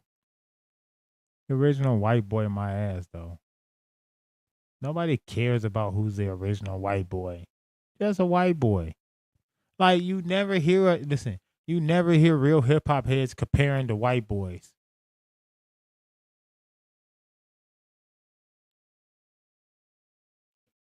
Oh, who's better, MGK or Eminem? ICP? Paul, we never compare to white boys. It's never like it's not even a question. It's like, Eminem is the most lyrical. The rest of y'all is cool. It's like out of state gang members. It's like we don't even care who's the toughest. It's kind of cute to the West Coast. We'd be like, that's funny. It's cute. Like, kind of same thing with the white boys who rap. It's like kind of funny, kind of cute. Pause. But you know, it's so flattering, like type shit. Like, you know, that's how the West Coast, like, you know, LA, we look at out of state gang members like Bloods and Crips from other states. We be like, that is so flattering. You know? Like, that is so cool. It's the same thing with white rappers, bro. Like, you know what I'm saying? If you're good, we'll give you power. We'll let you, you know what I'm saying? We'll support you. We'll give you power. But this ain't like, you know what I'm saying?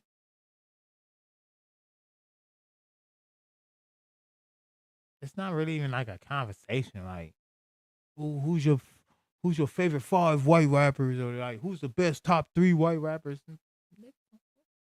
Nobody cares. They're all white. Ain't nobody came and changed the game though. And the day a white boy come and change the game though, that's gonna be it. A white boy has to come change the game.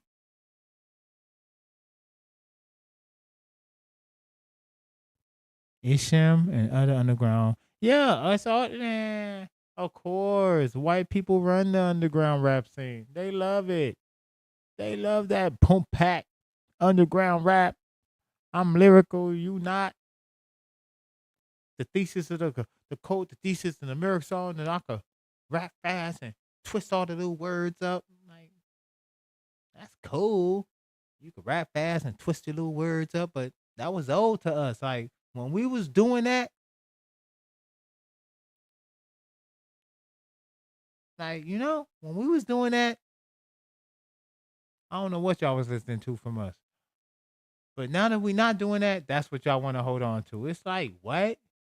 Like, it's always like that with white people. Like, I always hear white people, I be like, man, they be like, man, what's your favorite rap music? I be like, yeah, I like this type of person. They'll be like, man, I like the old stuff. Like, Ice Cube, Snoop Dogg, or they always say some Poom Pack East Coast shit.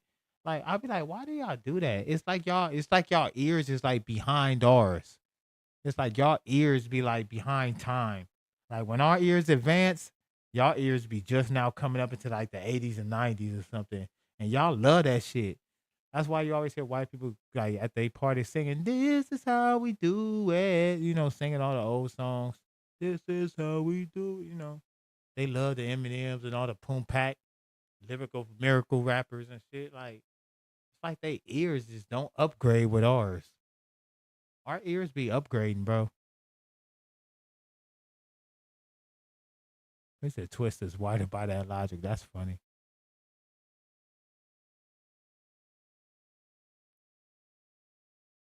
Lil Dicky dope. But it's like, look, it's just some more of the old shit. It's just some more of it. Lil Dicky is just a nicer version of Eminem. It's some more of it.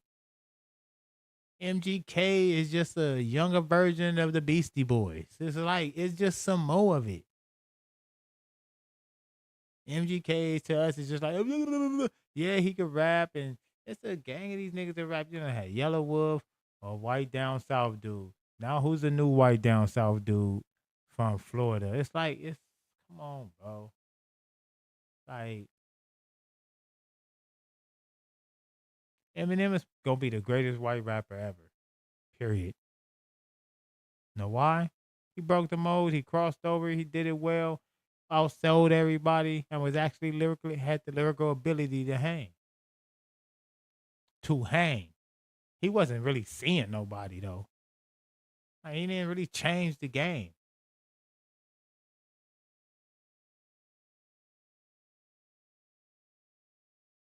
Now we gotta take the foul language shit off. He wanna cuss.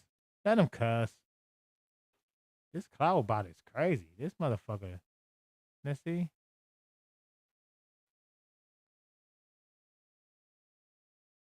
He probably said some nigga shit. Probably got you, huh?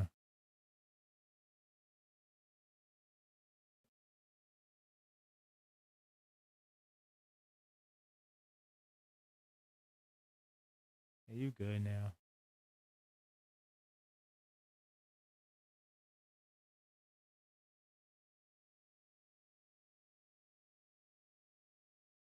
I appreciate you just even coming in recommending it, bro. Real shit. You seen what I was watching? Check me out sometime, man. I am, man. The white rapper. The white rapper, the trapper. Hey, man, I get it, man. Everybody gotta. This shit sound like trash. This shit was horrible to my ears. I ain't gonna cap, though. It's an interesting topic, though. Appreciate you, Hyperlink, man. Hope to see you around again, man. I'll be live, man. He said it is trash. He said it is trash.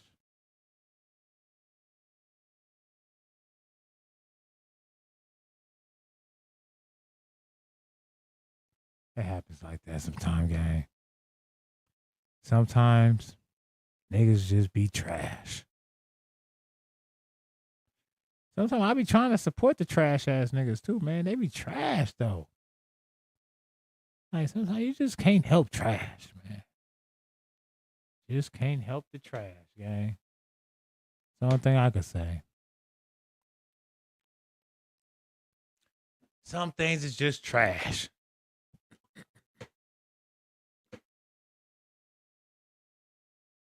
Everybody can't be gas. The hip hop by that dude. Man, you gonna try to torture me with the dude music? Don't torture me with the man music, please. Please, please, please, please.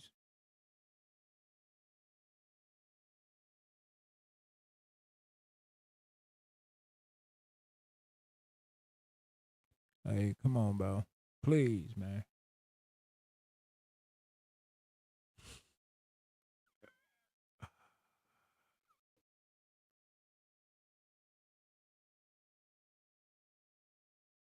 Isaiah Wolf. We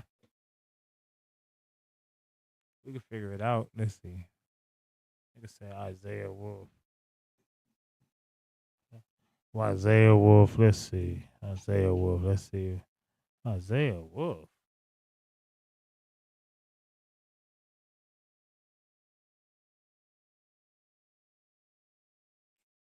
I'm so over these dude. Isaiah Wolf, Knife Novell. I don't even know what the fuck this shit is. What is this? Who are these dudes? I don't even know who these dudes are, man.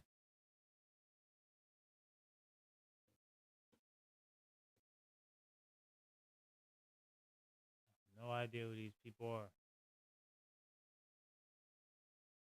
This shit like some trash too. No cap. Like, you've been repping. That's what you do. You go around recommending the trash.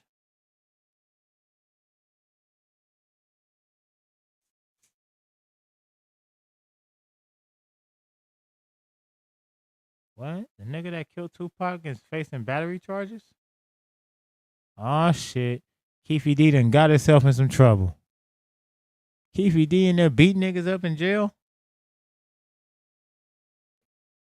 Hey, shit, nigga. That's what you do in jail. I want to see the video, though. So, if y'all don't mind, what we gonna do, we're gonna check out Keefy D. Apparently, he whooped somebody's ass.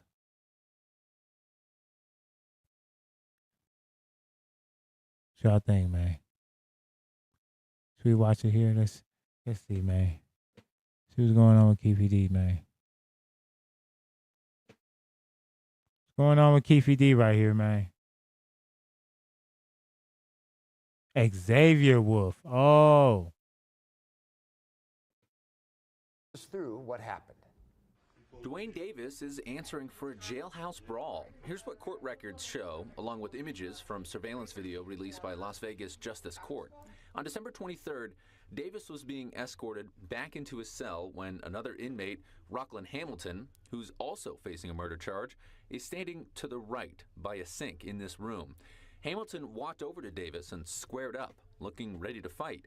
They started throwing punches and grappling, and the officer escorting Davis called for backup, gave verbal commands too for the inmates to stop fighting, and then hit them with pepper spray. Before backup officers arrived, the two inmates kept grappling and throwing punches and were eventually separated after backup officers got into the room. Both Davis and Hamilton face battery by prisoner charges. Mike Allen, Fox 5 News, local Las Vegas. Shit, he in there running fades, nigga. And nigga in there running fades, nigga. It's like that shit. He know what's going down, nigga. You gotta run those fades, nigga. Keefy D in there getting it in, nigga. Nigga, y'all know what? So Keefy D in here running fades, nigga. Damn. Nah, Keefy D in here going crazy. Says a nigga ran up on him. Walked over to Davis and squared up, looking ready to fight. They started throwing punches and grappling, and the officer... This is not it's not unrelated to Tupac's murder case. I'm pretty sure this is unrelated. But this is the dude that's accused of killing Tupac. I mean, his nephew killed him, but he was in the car. Looking ready to fight. They started throwing punches and grappling, and the officer escorting Davis called for backup, gave verbal commands too for the inmates to stop fighting, and then hit them with pepper spray. Before backup officers arrived, the two inmates kept grappling and throwing punches and were eventually separated after backup officers got into the room. Both Davis and Hamilton face battery by prisoner charges. Mike Allen, Fox 5 News, local Las Vegas. Yeah, shit, he thugging. Shit, he in there thugging. He's still a Crip. That nigga still got Crip problems. He still gotta fight Serenos, you know what I'm saying? That's what happened, nigga. That nigga got Crip problems. Still a Crip. Old as hell, but guess what, bro? You in jail, nigga. When you in jail, you gotta deal with them Crip problems, nigga. It's like that, man. It's like that, man. Coming from LA, coming from Compton, it's like that. He know what he signed up for. He know what he signed up for. Am I the only one tripping? Oh, my mama. It sound like my audio is like twacked out, y'all. But yeah, he know what he did. He got to live with it, shit.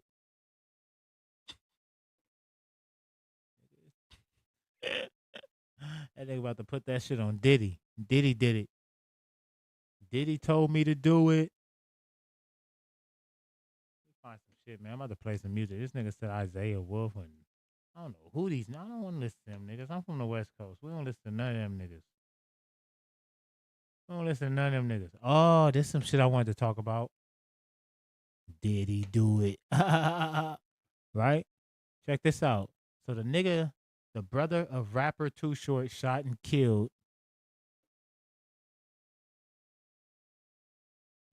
Nah.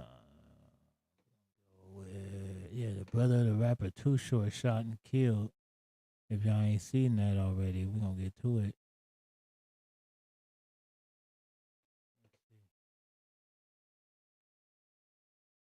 Our top story tonight, the killing of the brother of rapper Too Short. Someone shot and killed him during an attempted robbery of a building in East Oakland. NBC Bay Area's Valina Jones has been tracking the story all day. She's got details about what happened. Damn, nigga killed Too Short brother? OPD received several calls at around 0700 hours of a shot spotter activation and several 911. So somebody killed Too Short brother in East Oakland earlier today. Our top story tonight, the killing of the brother of rapper Too Short. Someone shot and killed him during an attempted robbery of a building in East Oakland. NBC Bay Area's Valina Jones has been tracking the story all day. She's got details about what happened. Damn. OPD received several calls at around 0700 hours of a shot spotter activation and several 911 calls. Tonight, OPD investigators are combing over evidence and searching for the people responsible for shooting and killing a man in an attempted robbery turned deadly. Investigators say around 7 this morning, multiple suspects tried to ram a car into an industrial building on 49th Avenue near East 12th Street. The suspects arrived to the location. They attempted to force their way into the property. While they were attempting their way in, the victim stepped out, was confronted by the suspects, and the suspects fired several rounds at the victim. The victim is rapper Too Short's older brother. Police confirmed his identity as 61-year-old Wayne Shaw. Police say Shaw was shot multiple times and transported to a nearby hospital where he died. Investigators do not know if he was targeted or if the robbery was random. Too Short grew up in Oakland and is known as a pioneer of West Coast hip-hop. He began his recording career in the 80s. The city named a street after him in East Oakland back in 2022. Too Short has not publicly said anything about his brother's death. Police say the suspects got away in an unknown vehicle. Investigators are looking into the building that was targeted and Shaw's connection to the property. In Oakland, Valina Jones, NBC Bay Area News. That's fucked up. That's fucked up. Damn, Shaw. RP the Too Short brother, man. Man, prayers and condolences to his family for sure. That's fucked up. Damn. ASAP really describes how ASAP Rocky was shooting. How y'all both got the same prefix in y'all name? How you telling on a nigga and y'all both got the same name? I'm ASAP Relly, and this is ASAP Rocky. ASAP Rocky tried to kill me. Your Honor, I saw it happen. That's crazy. What were the kinds of things you were saying about 12? I was just saying, like, towards Rocky. Towards 12. Start with 12 first. Your Honor, he did it. Towards, like, Rocky, though, but after 12, but I was just like, he's not, like, what he's supposed to be. Bills is not what he's supposed to be, but that's not me saying that it was his problem. It was like, you got the foundation, you want to hold the rock, you know what I mean? When you say not his problem, who are you talking about? Rockies, but I said it because he's the one that's got all of us there for his shows, this and they're not giving credit where credit's due. So, Gotta make you sick to your stomach. you know what I mean? When you go down the line, like what I said yesterday, it's only Barry. Nigga, you gonna tell on me? Really successful, but when you really look at it, Damn. it's a lot of ASAP members. That's not his fault, but it's like you give credit where credit's due. So that's pretty much what I was saying. Okay. The comments that you were making about 12, were they negative comments about him? I wouldn't say negative. I mean, yeah, like truthful, kind of, not truthful. I mean, were you saying, have you said in the past that one of the things you said about 12 is that he went on tour with the defendant for 8 or 9 years, but he was still living in the projects? I don't know if that Man, he told on a nigga for 30 minutes? I ain't about to watch you tell on a nigga for 30 minutes. God damn. Yeah, I ain't even recognize you, nigga. You might as well take that shit off your name like niggas gonna recognize you. I'm ASAP Ready. Your name is Relly, nigga.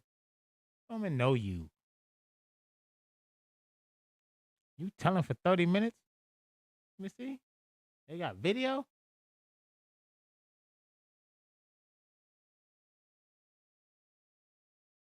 Damn. I'm ASAP Presto. This ASAP Rocky. He tried to kill me. Like, why are you still walking? I hope you ain't still walking around calling yourself ASAP Relly. Are you from the West Coast, bro? Shout out to you, gang.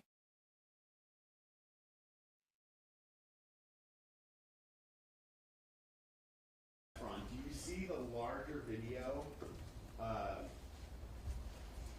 in the background? Yes. Mostly gray. Yes. Do you recognize that area that we're looking at there? Yeah, ASAP Rico, ASAP Coffee ass nigga. Like, that shit crazy. No, nigga. No. PresGang. Hit the button. PresGang. For real, man. What the fuck going on? We ain't about to watch no nigga tell on nobody for 30 minutes, nigga. What the fuck going on? Matter of fact, I'm about to watch no nigga get told on for 30 minutes, nigga. Fuck I look like, nigga. Let's see this video. I've accepted the reality that some of y'all just know no shame. See me, I know shame. Which is why I can't act like some of y'all, bruh. I can't imagine being embarrassed how this dude we're about to talk about was embarrassed and still having to show my face. Oh, I would have deleted every social media platform. I would have went ghost, bruh. I would have gotten my 9-to-5, putting fries in the bag, bruh, and live a happy life away from the internet, bruh. I wouldn't be able to show my face on the internet again. This is Mozzie, and he just had one of the most embarrassing moments in internet history. Like, this moment essentially just killed his entire shtick. See, Mozzie is addicted to flexing on social media. Now, due to the way he flexes, how in your face it is, it's hard to tell if he's truly wealthy or if this is all an act. Like, we all know broke dudes Okay, who let's know how see. to make it look good on social media. He A might got couple the of bag. months ago, Mozzie took a break from flexing on social media to flex in person on a dating show. He went on Pop the Balloon with Arlette and BM. Is she someone that's your type? You ever been on a private jet before? No, not yet. Not yet. I want to find out. No. When you It's start. my teeth. It's in the grill.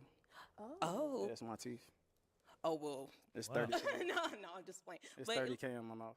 Hey. You know Mozzie ain't never had nothing because he said it's 30,000 in my mouth, but nobody heard him. So he had to say it again so they know there's 30,000 in his mouth. So Mozzie came on a dating show leading with money. Now, Mozzie is one of those dudes where he's unintentionally funny. He's a local, right? Everybody is laughing at Mozzie but Mozzie. Like, Mozzie believes that people is looking at him and they're seeing somebody who deserves to be admired and is great admiration. But no, people are looking at Mozzie and they are laughing at him, all right? But Mozzie was somebody who was very interesting and people wanted to know more about. So they brought Mozzie back and Rick interviewed Ross him vibes for sure. about how he felt like he behaved during the show. Rick Ross vibes for And sure. in his post-interview, it was much more of the same shtick, bro. All right, he did the interview from a private jet. I require a certain type of woman, certain type of standards, look, the whole Oh nine, yeah, he career, balling. mindset. You Balling know what I'm out of saying? It's a lot control. to deal with me, a guy like me. So obviously we see you are in a, is that a jet? Is that a private jet that you're in? Yeah. He lit. He living. So that nigga living. Yo, if this was He's just living. a He character, tripped. He living. this would be the best character ever. Yo, Mozzie could make millions. Like, if this was some type of like stand-up comedy skit. This thing got a shark on it. This thing got a shark. What the fuck going on? This thing got a whole shark on this shit, huh? Yo, he would make millions, right? But that's what makes it sadder. Yo, people are literally dying laughing just by looking at him because it feels like Mozzie is trying to imitate what he believes rich dudes behave like, but it comes That nigga got across that as super scamming corny, money. cringe, and just hilarious. That nigga like a credit card scammer. Yes, right? And you can see people laughing in his face, but he's not realizing they're laughing at him. They're not admiring him. They're not thinking he's cool. They're thinking he's a clown and they're laughing at him. Let's talk about this. So you took a trip to Vegas on a private jet. I'm about to.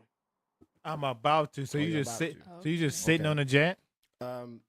So is this your lifestyle? You just like to just live life, Hang out on the jet. very high. Is this what you do? Yeah, that's why I every say day? it. Yeah, this is a regular day. This ain't nothing special. This is a regular day. I'm Oh going my to god. Vegas. Oh my god. The flex Okay. is incredible. This is a regular day. I just sit on jets and sip Kool-Aid. Y'all know what it is. It's a regular day. PresGang. Where are you from again? Where are you flying from where to Vegas? Nowhere. The whole thing. Moet. Why is you holding a bottle of Moet? Moet is cheap as fuck. No, nigga. No. No. Moet is cheap as fuck, gang. You didn't have to do that. Yo, this is unintentionally hilarious. Yo, have you ever seen somebody with money pull out the Moet bottle mid-conversation just to show You're they not got capping. Moet and drinking Moet? Oh, come on, bro. This is it's Diabolical. It's unintentionally hilarious, and it's sad because Mozzie really believes he's that guy. And because Mozzie can't Hemi. get enough of the attention and the fame, Hemi Neutron. Mozzie came back for a third appearance on Pop the Balloon. This time it was the reunion. And when I tell you, Mozzie showed his during this reunion, bro. Mozzie was popping. As he should. Man, we ride Rolls Royces, private jets. I don't care what you. Who is we? Who is this we? I need to get next to these we. Pause. This nigga said we. Wow, who is we? You?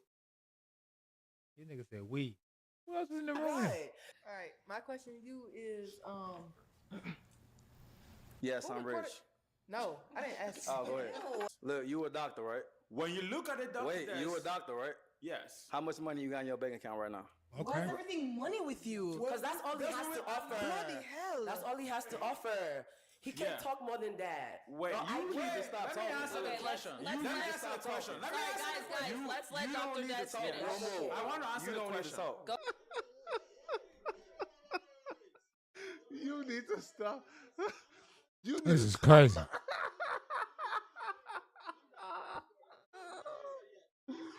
You need need to stop talking right now. Oh my God, bruh. Get a load of this guy. And then, so just to kind of bring it back to Mozzie. Mozzie, we heard you came to Phoenix in a helicopter. Let's take a look at that clip. Yeah. Why would you go to? Why is there a clip of you in a helicopter? Like, what is going on?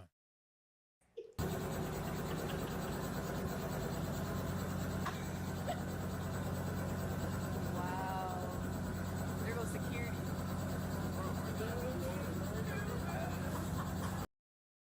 I know he did not hop out of that little ass helicopter. Bro! This is upsetting. Did y'all just see this? Did he just jump up? That helicopter was already on the ground, bro. That motherfucking helicopter was already on the ground, bro. We didn't see that motherfucker land or nothing, nigga. No, nigga. No. I did not see that. No. I did not see that helicopter in the sky, bro. Did you see the helicopter in the sky? That little bitty ass helicopter. We had to look twice to make sure it was a helicopter and not a drone, nigga. Then who is this person you got dressed up coming to stand next to you? This T-Move Rick Ross? It's T-Move Rick Ross, nigga. There goes security. Oh my God.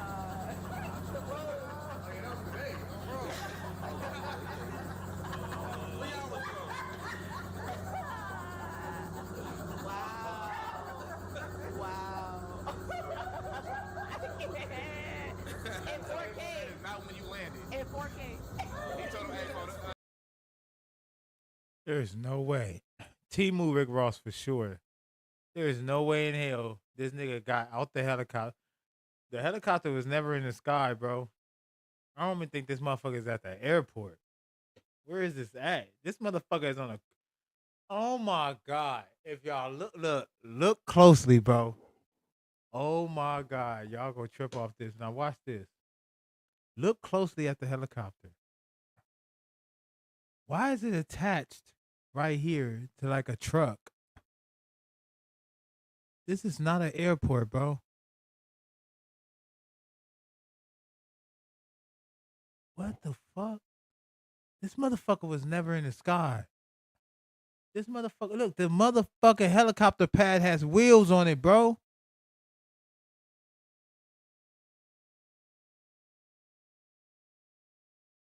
Nah. No, nigga. No. No. PresGang. The helicopter pad got wheels on it, fool.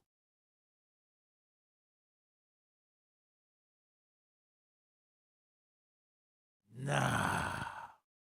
I'm a gang member. My God.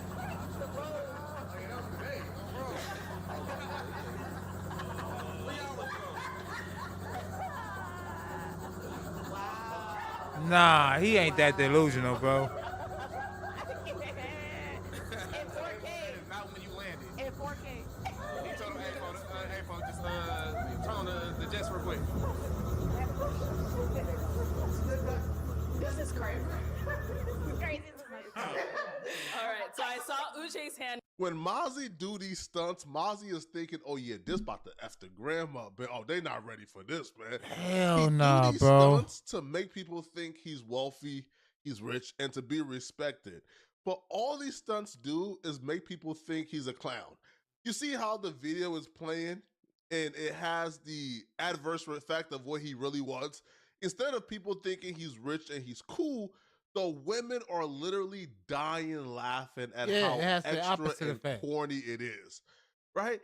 And then after the video plays, people begin to ask questions, and Mozzie gets irritated and angry as they begin to ask Why? real Questions. Go up first. Go ahead, Uche. This is not to disrespect you. Oh, here we go. Let me finish. This is not. Okay, sorry, guys. One person at a time, please. Go This ahead, is Uche. not to disrespect you, But what makes you believe that I should not believe that helicopter was parked and you got in, then recorded yourself getting out, and then got into the car? I thought I was gonna see this thing coming from the air, then landing, and then you coming out. You do all this for what? Is it just your lifestyle? Oh, he wasn't Like, ready that's for the just who you truth. are? I'm curious. No, he wasn't ready for the I'm truth. curious why you even talking to me. Aren't we on the show? I'm asking a question. Like, I'm gonna be honest. I'm gonna keep it real, and this is no disrespect. You cannot afford to talk to me. I ain't gonna lie to you. I'm gonna keep it real. Where's the disrespect? No, This is not He's disrespect. offended. No, it's not disrespect. It's very No. I don't disrespect anybody. No. It's rude. That was disrespectful. But seriously, how she came at me, she got this purse, she got these rings, she got these bracelets, this hair. It's just not making sense to talk to me. He got so irritated and angry and started What? acting outside of his masculine energy and started acting What? real feminine because he realized she was correct and he got caught, right?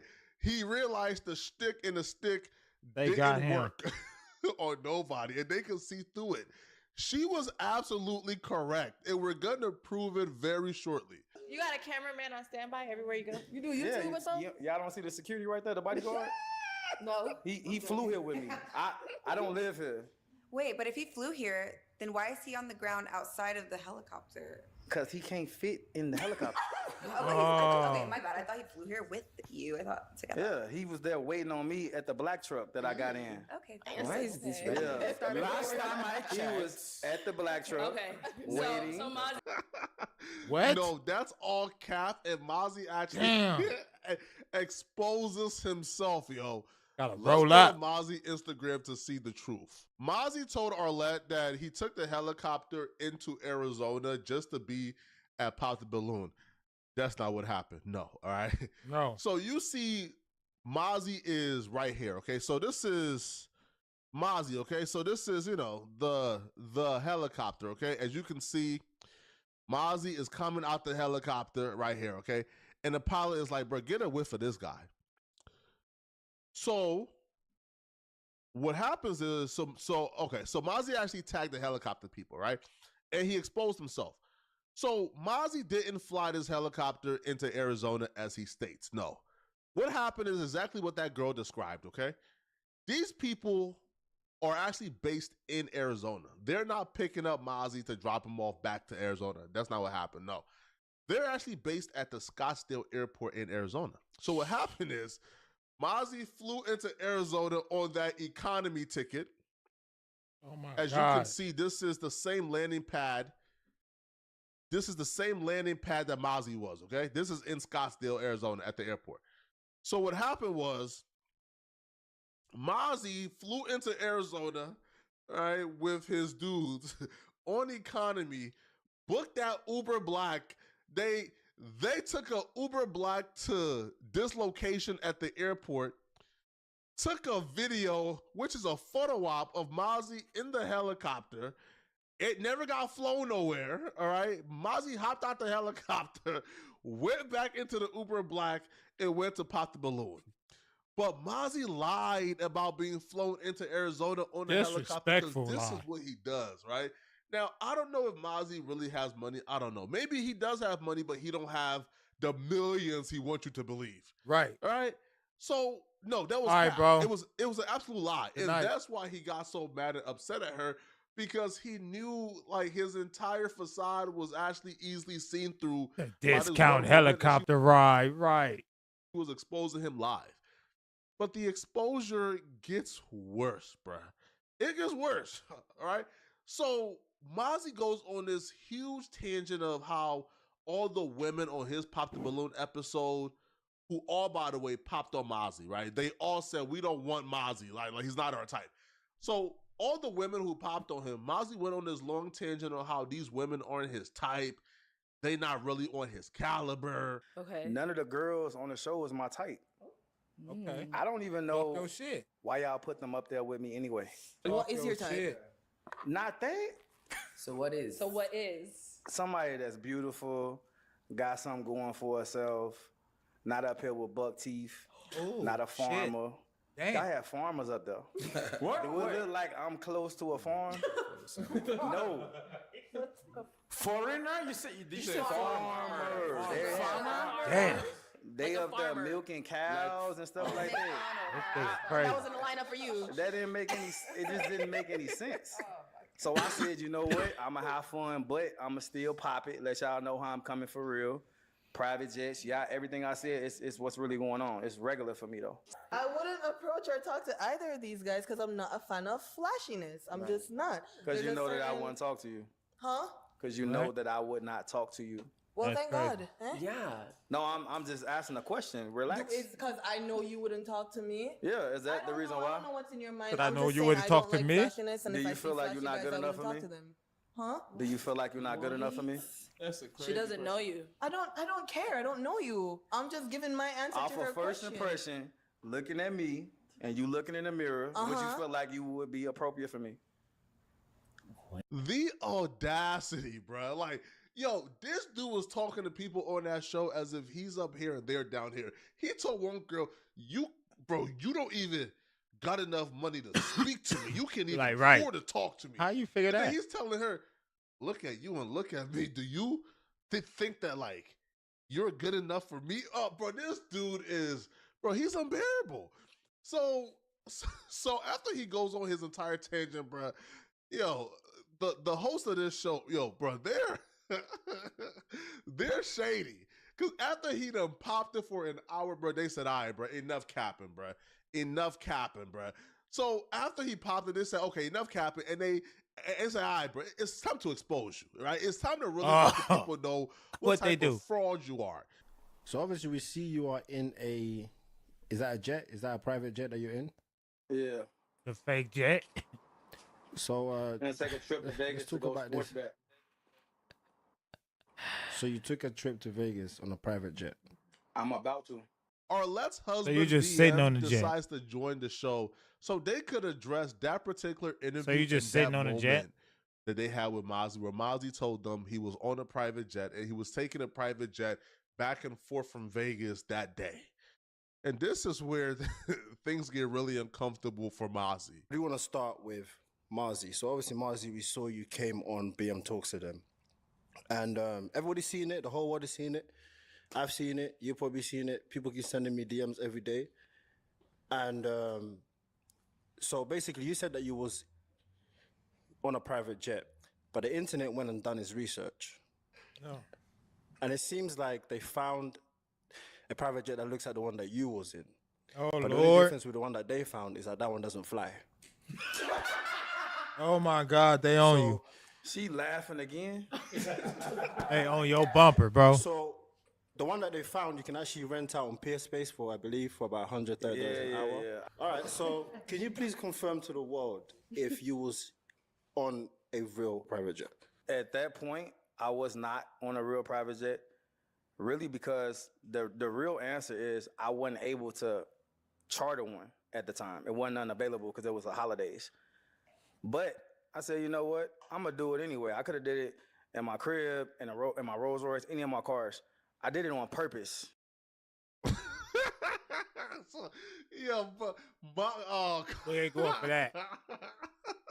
Yo, he got caught red-handed, and you could see, everybody is looking right now like, bro, you done popped it for an hour straight just to Right. find out you are a fraud. For real. Now he starts to lie, starts to make up all type of excuses of, oh, it was a holiday, so I couldn't really get a jet, so I had to rent out this Might as well Peer just- Space so I could pop it. This man rented out like a cubicle that was designed like a jet, and he's really sat there and told these people he was on his way to Vegas. Listen, even if it was a holiday and you wanted to rent out a space that looked like a jet, okay, like that's Why fine. lie, bro? Why That's are fine. you lying about it, But though? what's That's your the whole excuse thing. for lying and saying Exactly. Why lie you were about on it? a private jet and you were headed to Vegas for the Why? day to You don't sports know bet? none of these people. They That's don't a know you. very specific lie. And if You don't know none of these people you popping a balloon for, bro. They don't know you, bro. You don't even got to come on there and flex that hard, bro. Like, you came on there to get some kind of internet clout. That's creepy as fuck. You will lie about that with a straight face, with no sweat on your brows? What else are you lying about? And this right here just sort of confirms everybody's suspicion that everything Hey, Mozzie y'all, has like been the saying stream about for me, man. If you're just now coming in and you're only here for a couple seconds, hit that like button for me, man. Help me push this stream a little further, man. Just boom for the algorithm, man. Hit that like button. Hit that little thumb. himself is an outright lie. To get people's attention. You know what I'm saying? That's really the reason why I did it. But I do fly private jets all the time. I've been posting on my page. So, I mean, anybody can see that. But I did that on purpose. And it worked. I've been posting on my So page. basically, you're saying that you wanted attention from people. I mean, I found it funny. I said, you know what? Nah, you Let's want get the people attention, bro. Spark some interest. Spark people. Thank you for put the fire like. up under them. And they did exactly what I thought they was going to do. So, I mean, Make it worked. make fun of you. But that whole time, I got to let y'all know, like, nah, I really can go and spend $20,000 on a one-way.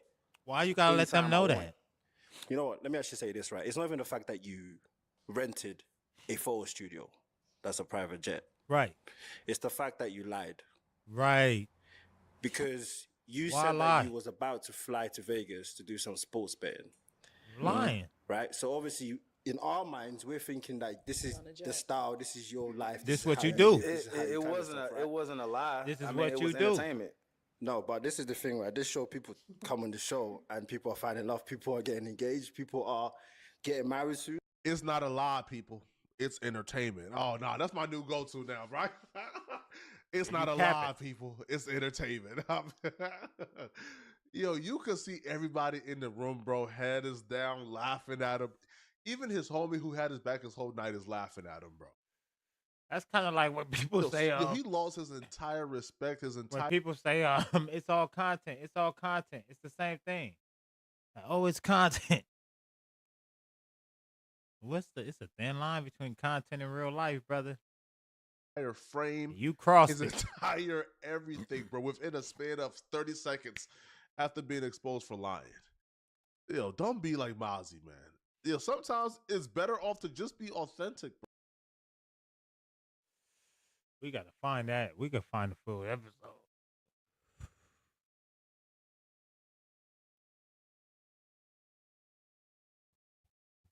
You see? Yeah, I went looking for some more shit and found some other shit.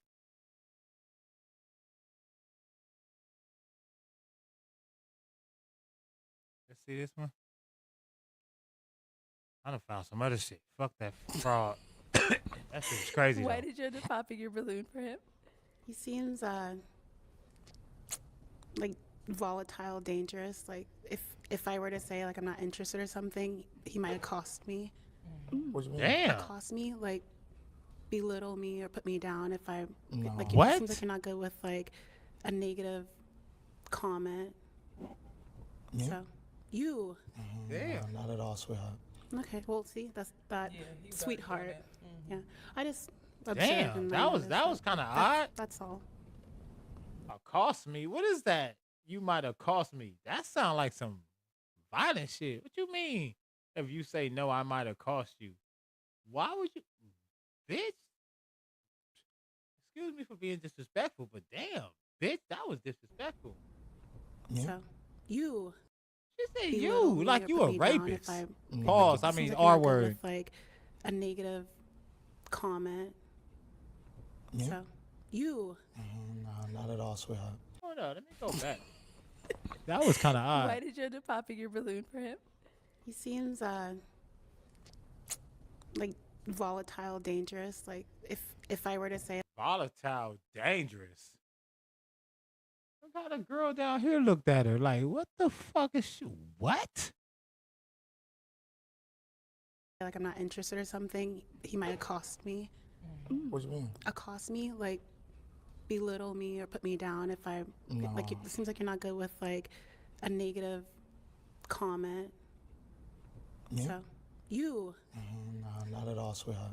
Okay. Well, see, that's that sweetheart. Yeah. I just. Wait, damn! Nigga can't call you sweetheart? What the fuck? Nah, bitch. What the fuck?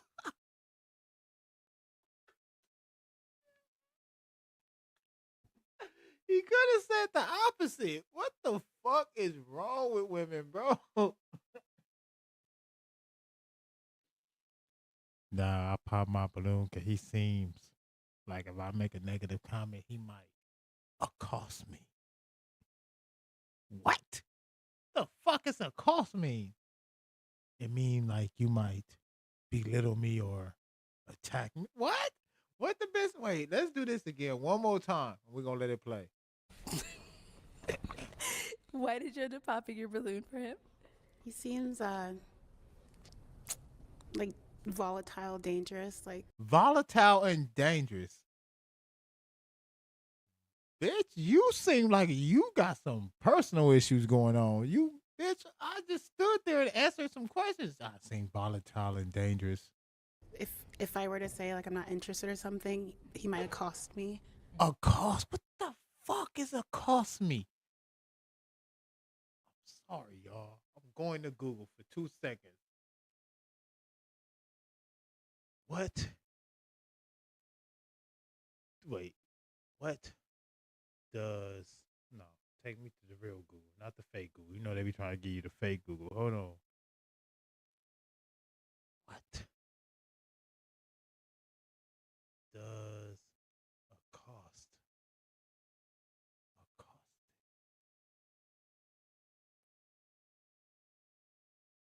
To approach and address boldly or aggressively. To accost it or accost it. Okay. So you might approach her aggressively.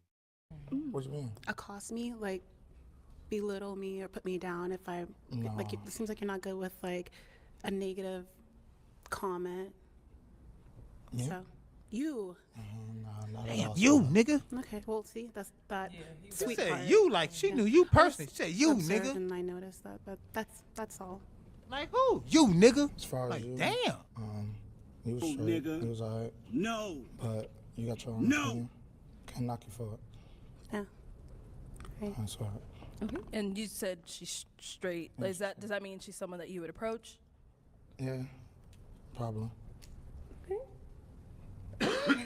Not after that. Now she's facing 16 years in prison for falsely accusing and trying to extort 2 different men. One of the guys she tried to falsely accuse is named Trevor Bauer. This man used to be a Major League Baseball pitcher, and he hasn't played a game since 2021 because of false accusations, and he proved both of them were wrong. But he's a victim of the mindset of guilty until proven innocent. And sometimes even if you prove your innocence, you still get punished as if you're guilty. This man lost millions of dollars. Yeah, that's crazy. That creeped me out right there. I had to play it. What is this?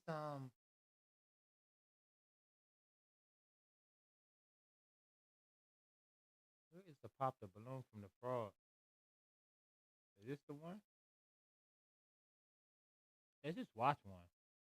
Fuck it. Fuck all that. What's your name? My name's Ryan. Ryan? Yes, that's it. Okay. And Ryan, how old are you? I'm 26. 26. And what do you do? And I do a few things. I own I 2 get media bitches. companies. I run a clothing brand. I get and I also make music on the bitches. side. Okay, very cool. And now, what are some things you like to do for fun?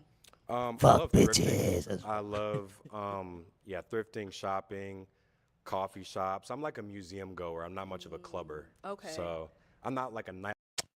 Bro, I'm more of a museum goer.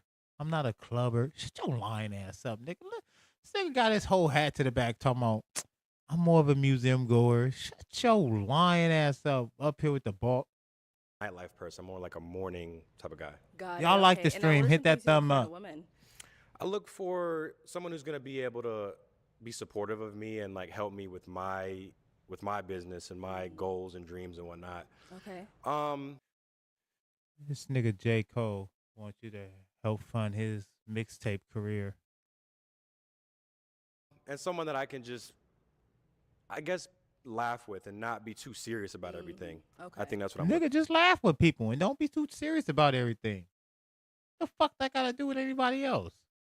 looking for. Got it. And now, what are some of your deal breakers? Deal breakers. There's a few. Having kids is one. Damn. One. There you go. We need to pop some more balloons. I see some baby bodies on that line. And maybe if they're older than me. Okay. Might be one. I'm 26. So. You're 26. Okay. Yeah. Ooh, bitch, you definitely older than him. Got it. Mhm. Okay, cool. So we did get 2 pop balloons. Let's go Okay. on over there, see what's going on. All right, if we can have your name and age. Brianna. The bitch got kids, bro. You can just keep on walking. Brianna, 26. I do have a child. I have a son, so deal breaker. Got it. And Brianna, what do you do? I work for a medical record retrieval company, so. Oh, I was about they to have bleed her. A lot of different stuff. But yeah. And now, prior to him saying that kids were a deal breaker for him, you did have your balloon unpopped. Why did you?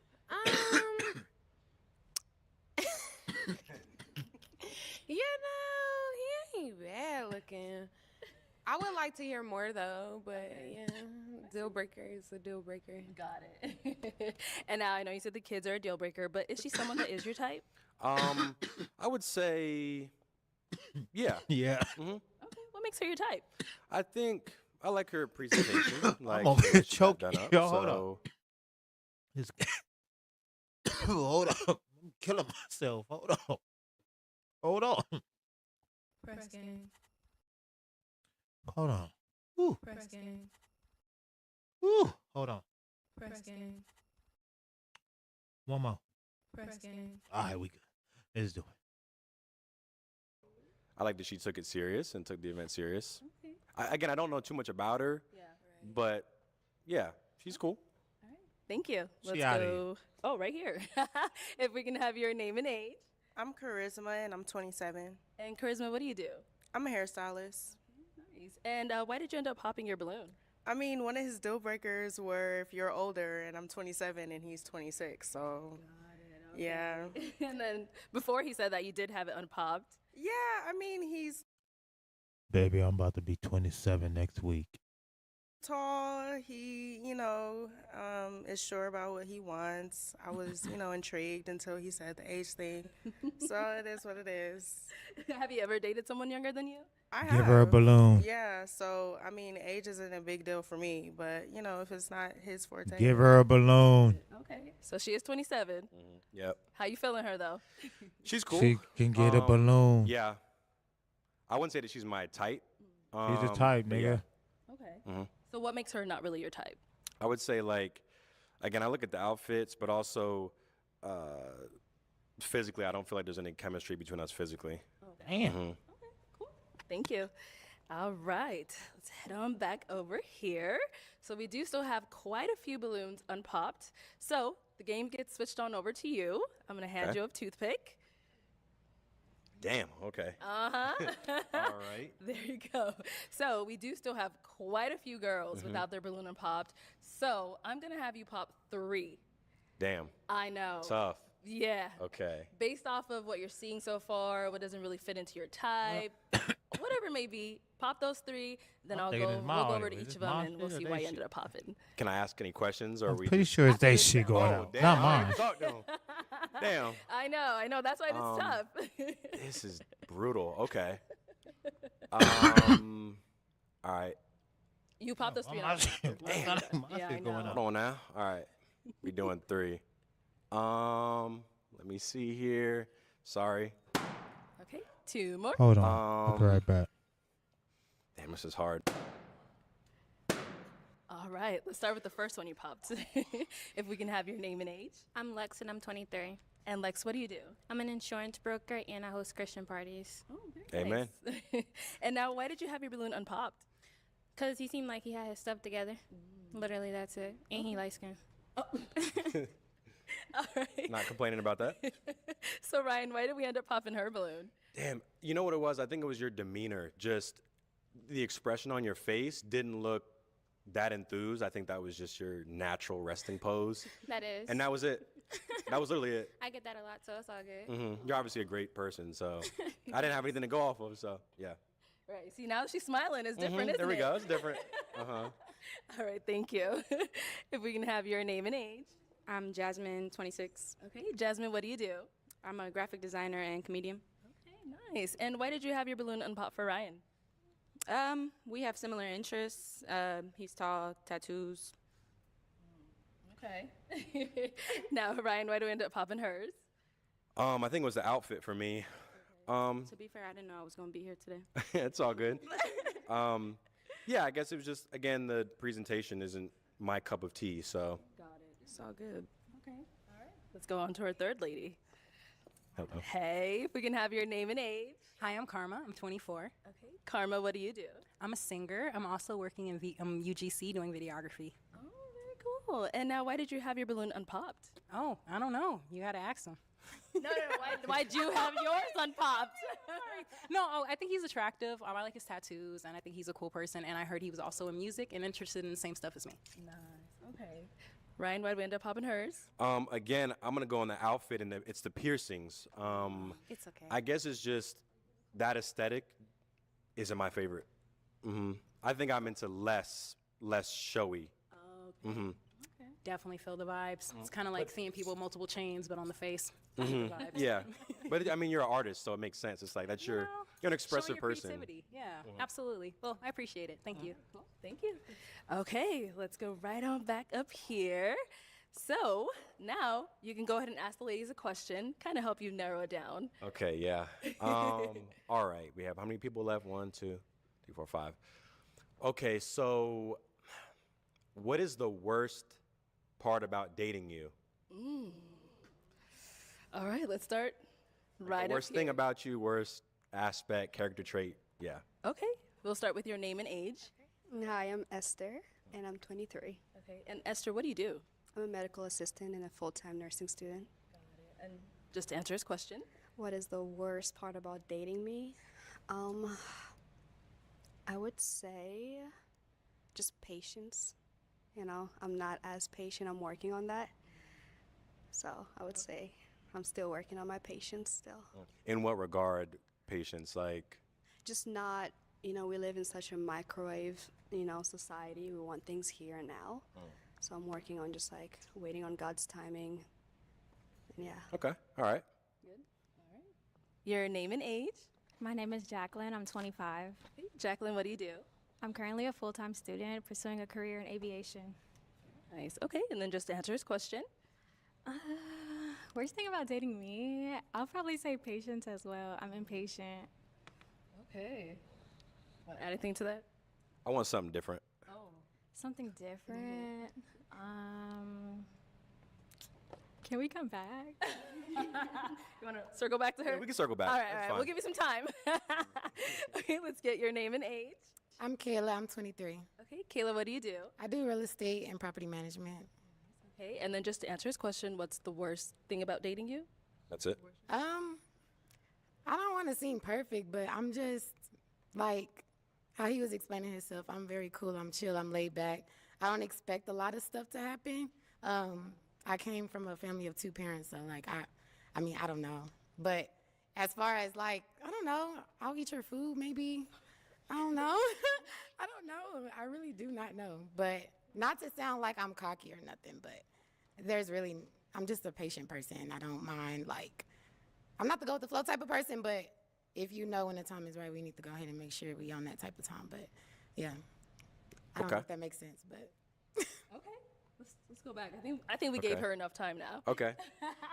Okay, so maybe the worst thing about dating me could be like I have high expectations. Like if you tell me you're gonna do something, I expect you to do it. And if you don't, that kind of becomes a problem for me. Okay. Let's go. Got 2 more down here. All right, your name and age. My name is Mishna. I'm 23. And Mishna, what do you do? I'm currently a makeup artist, full-time. Okay, and just to answer his question. If I had to say the worst thing about dating me, it would probably say how outgoing and goofy I could be. I'm the youngest of 3, so I kind of have that young child, the younger sibling syndrome. So I kind of was bouncing off the walls. By the grace of God, I've been working on it a little bit better because, like our last person said, no one's perfect. I don't like to think I'm perfect. But with everything, it's hard work, and I feel like I've been doing better. But yeah. Good. Okay. Okay, if we can have your name and age. Sure. My name is Dira. I'm 22 years old. Okay. And what do you do? I work remotely for a specialty pharmacy, and I'm in school for neurology. All right. And then just to answer this question, what's the worst thing about dating you? Sure. I mean, I think that word is pretty subjective. I wouldn't say there's a worst part of dating me because I'm pretty open to learning about myself. And, you know, if there's something a quality of me that needs to be worked on, I'm okay with working on it. But I would say something that I am working on is taking other people's opinion into perspective and looking at both sides of the story. Typically, I'm overthinker and I just think of my side, and then I'm like, okay, let me calm down, and you know, it's really never as exaggerated as they tend for things to be. So that's something I'm currently working on, understanding other people's perspectives. Okay. Yeah. All right. Okay. Let's head back on up here. So to switch it on over to you, what's the worst thing about dating you? I'm opinionated, so I just have strong opinions on things. Okay. And I'm a truth seeker, so it's like if someone can prove me wrong and like this is the right way to do things or this is how it should be done, I'm open to it, but I feel confident in my decision making, so that's why I like to do things a certain way and how I like to do them. Got it. Okay. All right. So after we have heard the ladies, I'm going to go ahead and have you pop 3. Okay. We're going to have you pop 3 of their balloons based off of what you've heard and what you've seen, all that stuff. Okay. Oh man, this is brutal. Okay. Let's do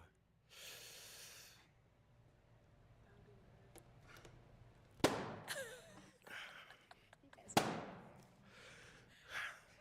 me see who I want to. This is terrible. What am I looking at? And let's go to. Okay. Since we're here, we'll start with her. Okay. So why'd you end up popping her balloon? Can you remind me of what your answer was? My answer was I have high expectations. Okay. I think this one's tricky because I'm visually drawn to her, but I think there's like a personality difference. I don't think it's based on her answer. Okay. I just don't know. I don't have a concrete answer necessarily. If you like that. All right. Let's go into our next girl. Why did Okay. we end up popping her balloon? Your voice was raspy. Okay. But that, I mean, I not to say I don't like that, but I think voice is something I'm very attracted to or drawn to. And if I'm picturing a long-term relationship with someone, it's got to be someone that I really love how they speak. So that's the honest answer. Have you gotten that before about your voice? Hell no. I mean, no. Most people like my raspy voice, and then I got an accent, so like, I don't know, but I mean, that's how he wants somebody high pitched. I don't know, but that's on you, Pookie. It's all good. Okay, let's go on to our third popped balloon over here. Okay, so why did we end up popping her balloon? She seems motherly to me. Like, That's a bad thing. like, Give just it to I was just giving mother. Uh-huh. That's it. But don't usually men want to go for someone who's like their mother? Yeah, I mean, that was my answer. That's Okay, it. that's fine. Thank you. Yeah. Okay. Oh, okay, we got a pop. Why did we end up popping our balloon? It's giving mother. Isn't that what you want, kind of, in a woman? It was just, I think it was the outfit. It was how she was put together. That was like the mother vibe. That was it. Yeah. Okay. All right. I don't think it was her personality necessarily, but yeah. Yeah, no, I mean, I find him handsome. He's typically what I go for, but I feel like It's all good. The comment. the comment. Okay. Yeah. For me personally, like, I want to look like a mother. Like, I want to look like someone's wife, you know? Yeah. So it's like when you said it's giving mother, I took that as like a compliment, but I don't think you mentioned that as a compliment. I think it was more of like a insult, kind of, you know? But yeah, I mean, you are attractive. I like your answers so far. I appreciate that. Yeah. Yeah, I think that was just the way you interpreted my critique. No, Yeah, I get that. It's all good. I get that. All right, cool. We do have our unpopped balloon down here. Let's go on over here. Did you have any questions you wanted to ask him? What do your daily habits look like? My daily habits. I wake, let's see, I start with waking up. And I work Monday through Friday. The weekends is where I take my time to relax. But I wake up, I like to go to the gym 3 times a week. And then I'm always working. My day looks different usually every single day. So I don't have a ice plunge and then two hours of meditation and then this. It's like I drove to Arizona today. Like I keep it very random. So I can't say I have a daily regimen that I follow. But I guess in terms of just habits, I don't know, I just like to get my work done before 6 p.m. So how do you find time to care about yourself? Like, what do you do to That's cater good. to yourself? That's a good question. I think I have difficulty with that. It's hard to find a balance between being relaxed, comfortable, and like self-care, quote unquote, and working and grinding and like, so I don't think I have an answer to that. Yeah, I have difficulty with that. Sure. Okay. What do you look for in a relationship? Kind of like what I mentioned earlier, which was just someone who's supportive and willing to, I think, allow me to lead as well. Lead how? Lead in basically every way. What is every way? Can you be more specific? Probably like when it comes to decision making, let's say we're traveling, we're going on a trip. Okay. I'll book the trip. I'll be in charge of like the itinerary, and I can ask you, hey, do you like this? Do you like this? Cool, we'll set this up. We'll have this, the Uber, I have it booked, and we'll pick us up at 6 p.m. Like, I like doing stuff like that because, I don't know, I just like having my way. Okay. So if I have to put it like that. Sure. Do you smoke or drink or take any? Okay. Nah, I stopped drinking when I turned 21. It's just something that, I don't know, doesn't agree with my system. Sure. So I don't smoke or nothing. Yeah, sure. Oh, sure. Okay. Yeah. Let me bring y'all all up here. Okay. Let's come up. Let's come up. All right. So do we have any final questions before we determine if y'all are, feeling each other? I don't have any other questions. You don't have any children? Nope. I'm just gonna pop because I'm sorry. I don't feel a good energy. I'm not sure. You're a really handsome person, but I feel like intellectually maybe we wouldn't connect. We'd be on different levels. When you said you're not really sure how to apply like balance into your life, that's really important to me. And I feel like even though I'm 22, I've definitely worked myself up to be to a point where I can be balanced and find time to take care of myself. And I kind of want to meet someone that's already where I'm at. Yeah, but other than that, you sound like you're a really good person. You have a good trajectory that you're going on, and I hope you wish the best. All right, we'll All good. go on back. And I appreciate that. Yeah. I think it's a valid criticism, and I think it's good. I like what you said. Yeah. She's like, what do I do? Okay. All right. Well, Ryan, we weren't able to find you a match today, but thank you so much for coming on. Let's give Appreciate it up for you him, guys. ladies. Thank you, guys. I'll take the mic. There we go. Thank you. Bye, y'all. All right. Let's go ahead and bring out our next single guy. Hello. Welcome in. I'll have you take this mic. What's your name? Antoine. Antoine, how old are you? I'm 27. 27. Okay. And what do you do? I work at a plant, but I also personal train. Okay. Very cool. And now, what are some things you like to do for fun? Really work out and just self-love, focus on self-love. Okay. That's me. So you're all about the gym? Yeah. All right. Yeah, health as well. Health as well. Okay. And now, what are some things you look for in a woman? Really, make sure she love herself first, and then just she got to understand that a happy man is God's plan. Okay. Now, what are some of your deal breakers? You say what? What are some of your deal breakers? Smoking. Smoking is just a no deal for me. Okay. That's really it. And then you got to be a gym girl. Be a gym girl as A gym well. girl. Okay. Yeah. All right, cool. So we did get a couple of pop balloons. Oh, yeah. Let's go on over to these girls and see what's going on. We'll start right over here. If we can have your name and age. My name is Jacqueline. I'm 25. Okay. And Jacqueline, why'd you end up popping your balloon? I'm initially not really attracted, but also you said you want a gym girly, so I'm not that either. Oh, yeah. All right. And now I know you said you're all about the gym girly. She says she's not. So is she someone that's your type? I know she good. She good. Thank you. She See, good. he said even if you're not gym girl, he's feeling you. No response. Okay. And then we did get a couple down here as well. All right. If we can have your name and age. I'm Lex. I'm 23. Okay. And Lex, why did you end up popping your balloon? Because he's not my type. Like, just physically, he's not my type. Okay. So physically, what is your usual type? I'm sorry, I wasn't expecting that. More, I don't know. I don't know. I can't even tell you. Okay. Just like the energy, possibly, or whatever. You said physically though. Yeah, like physically, your energy is not It's not matching. But I getting- do like that you go to the gym. I like that though. I got you. Appreciate And I you. like your outfit too. Appreciate you. Appreciate you. Okay. And now, is she someone that's your type? She decent. We can work something out. Oh. Okay. Oh yeah. All right. Let's go. I ain't against nothing. It is what it is. I don't know none of y'all. Hey, things can change. Okay. All right. Let's go on over here. Your name and age and why you ended up popping your balloon. I'm Jasmine. I'm 26. I really just popped because I smoke weed. Everything was cool, but you say you don't like people who smoke, so. Oh yeah.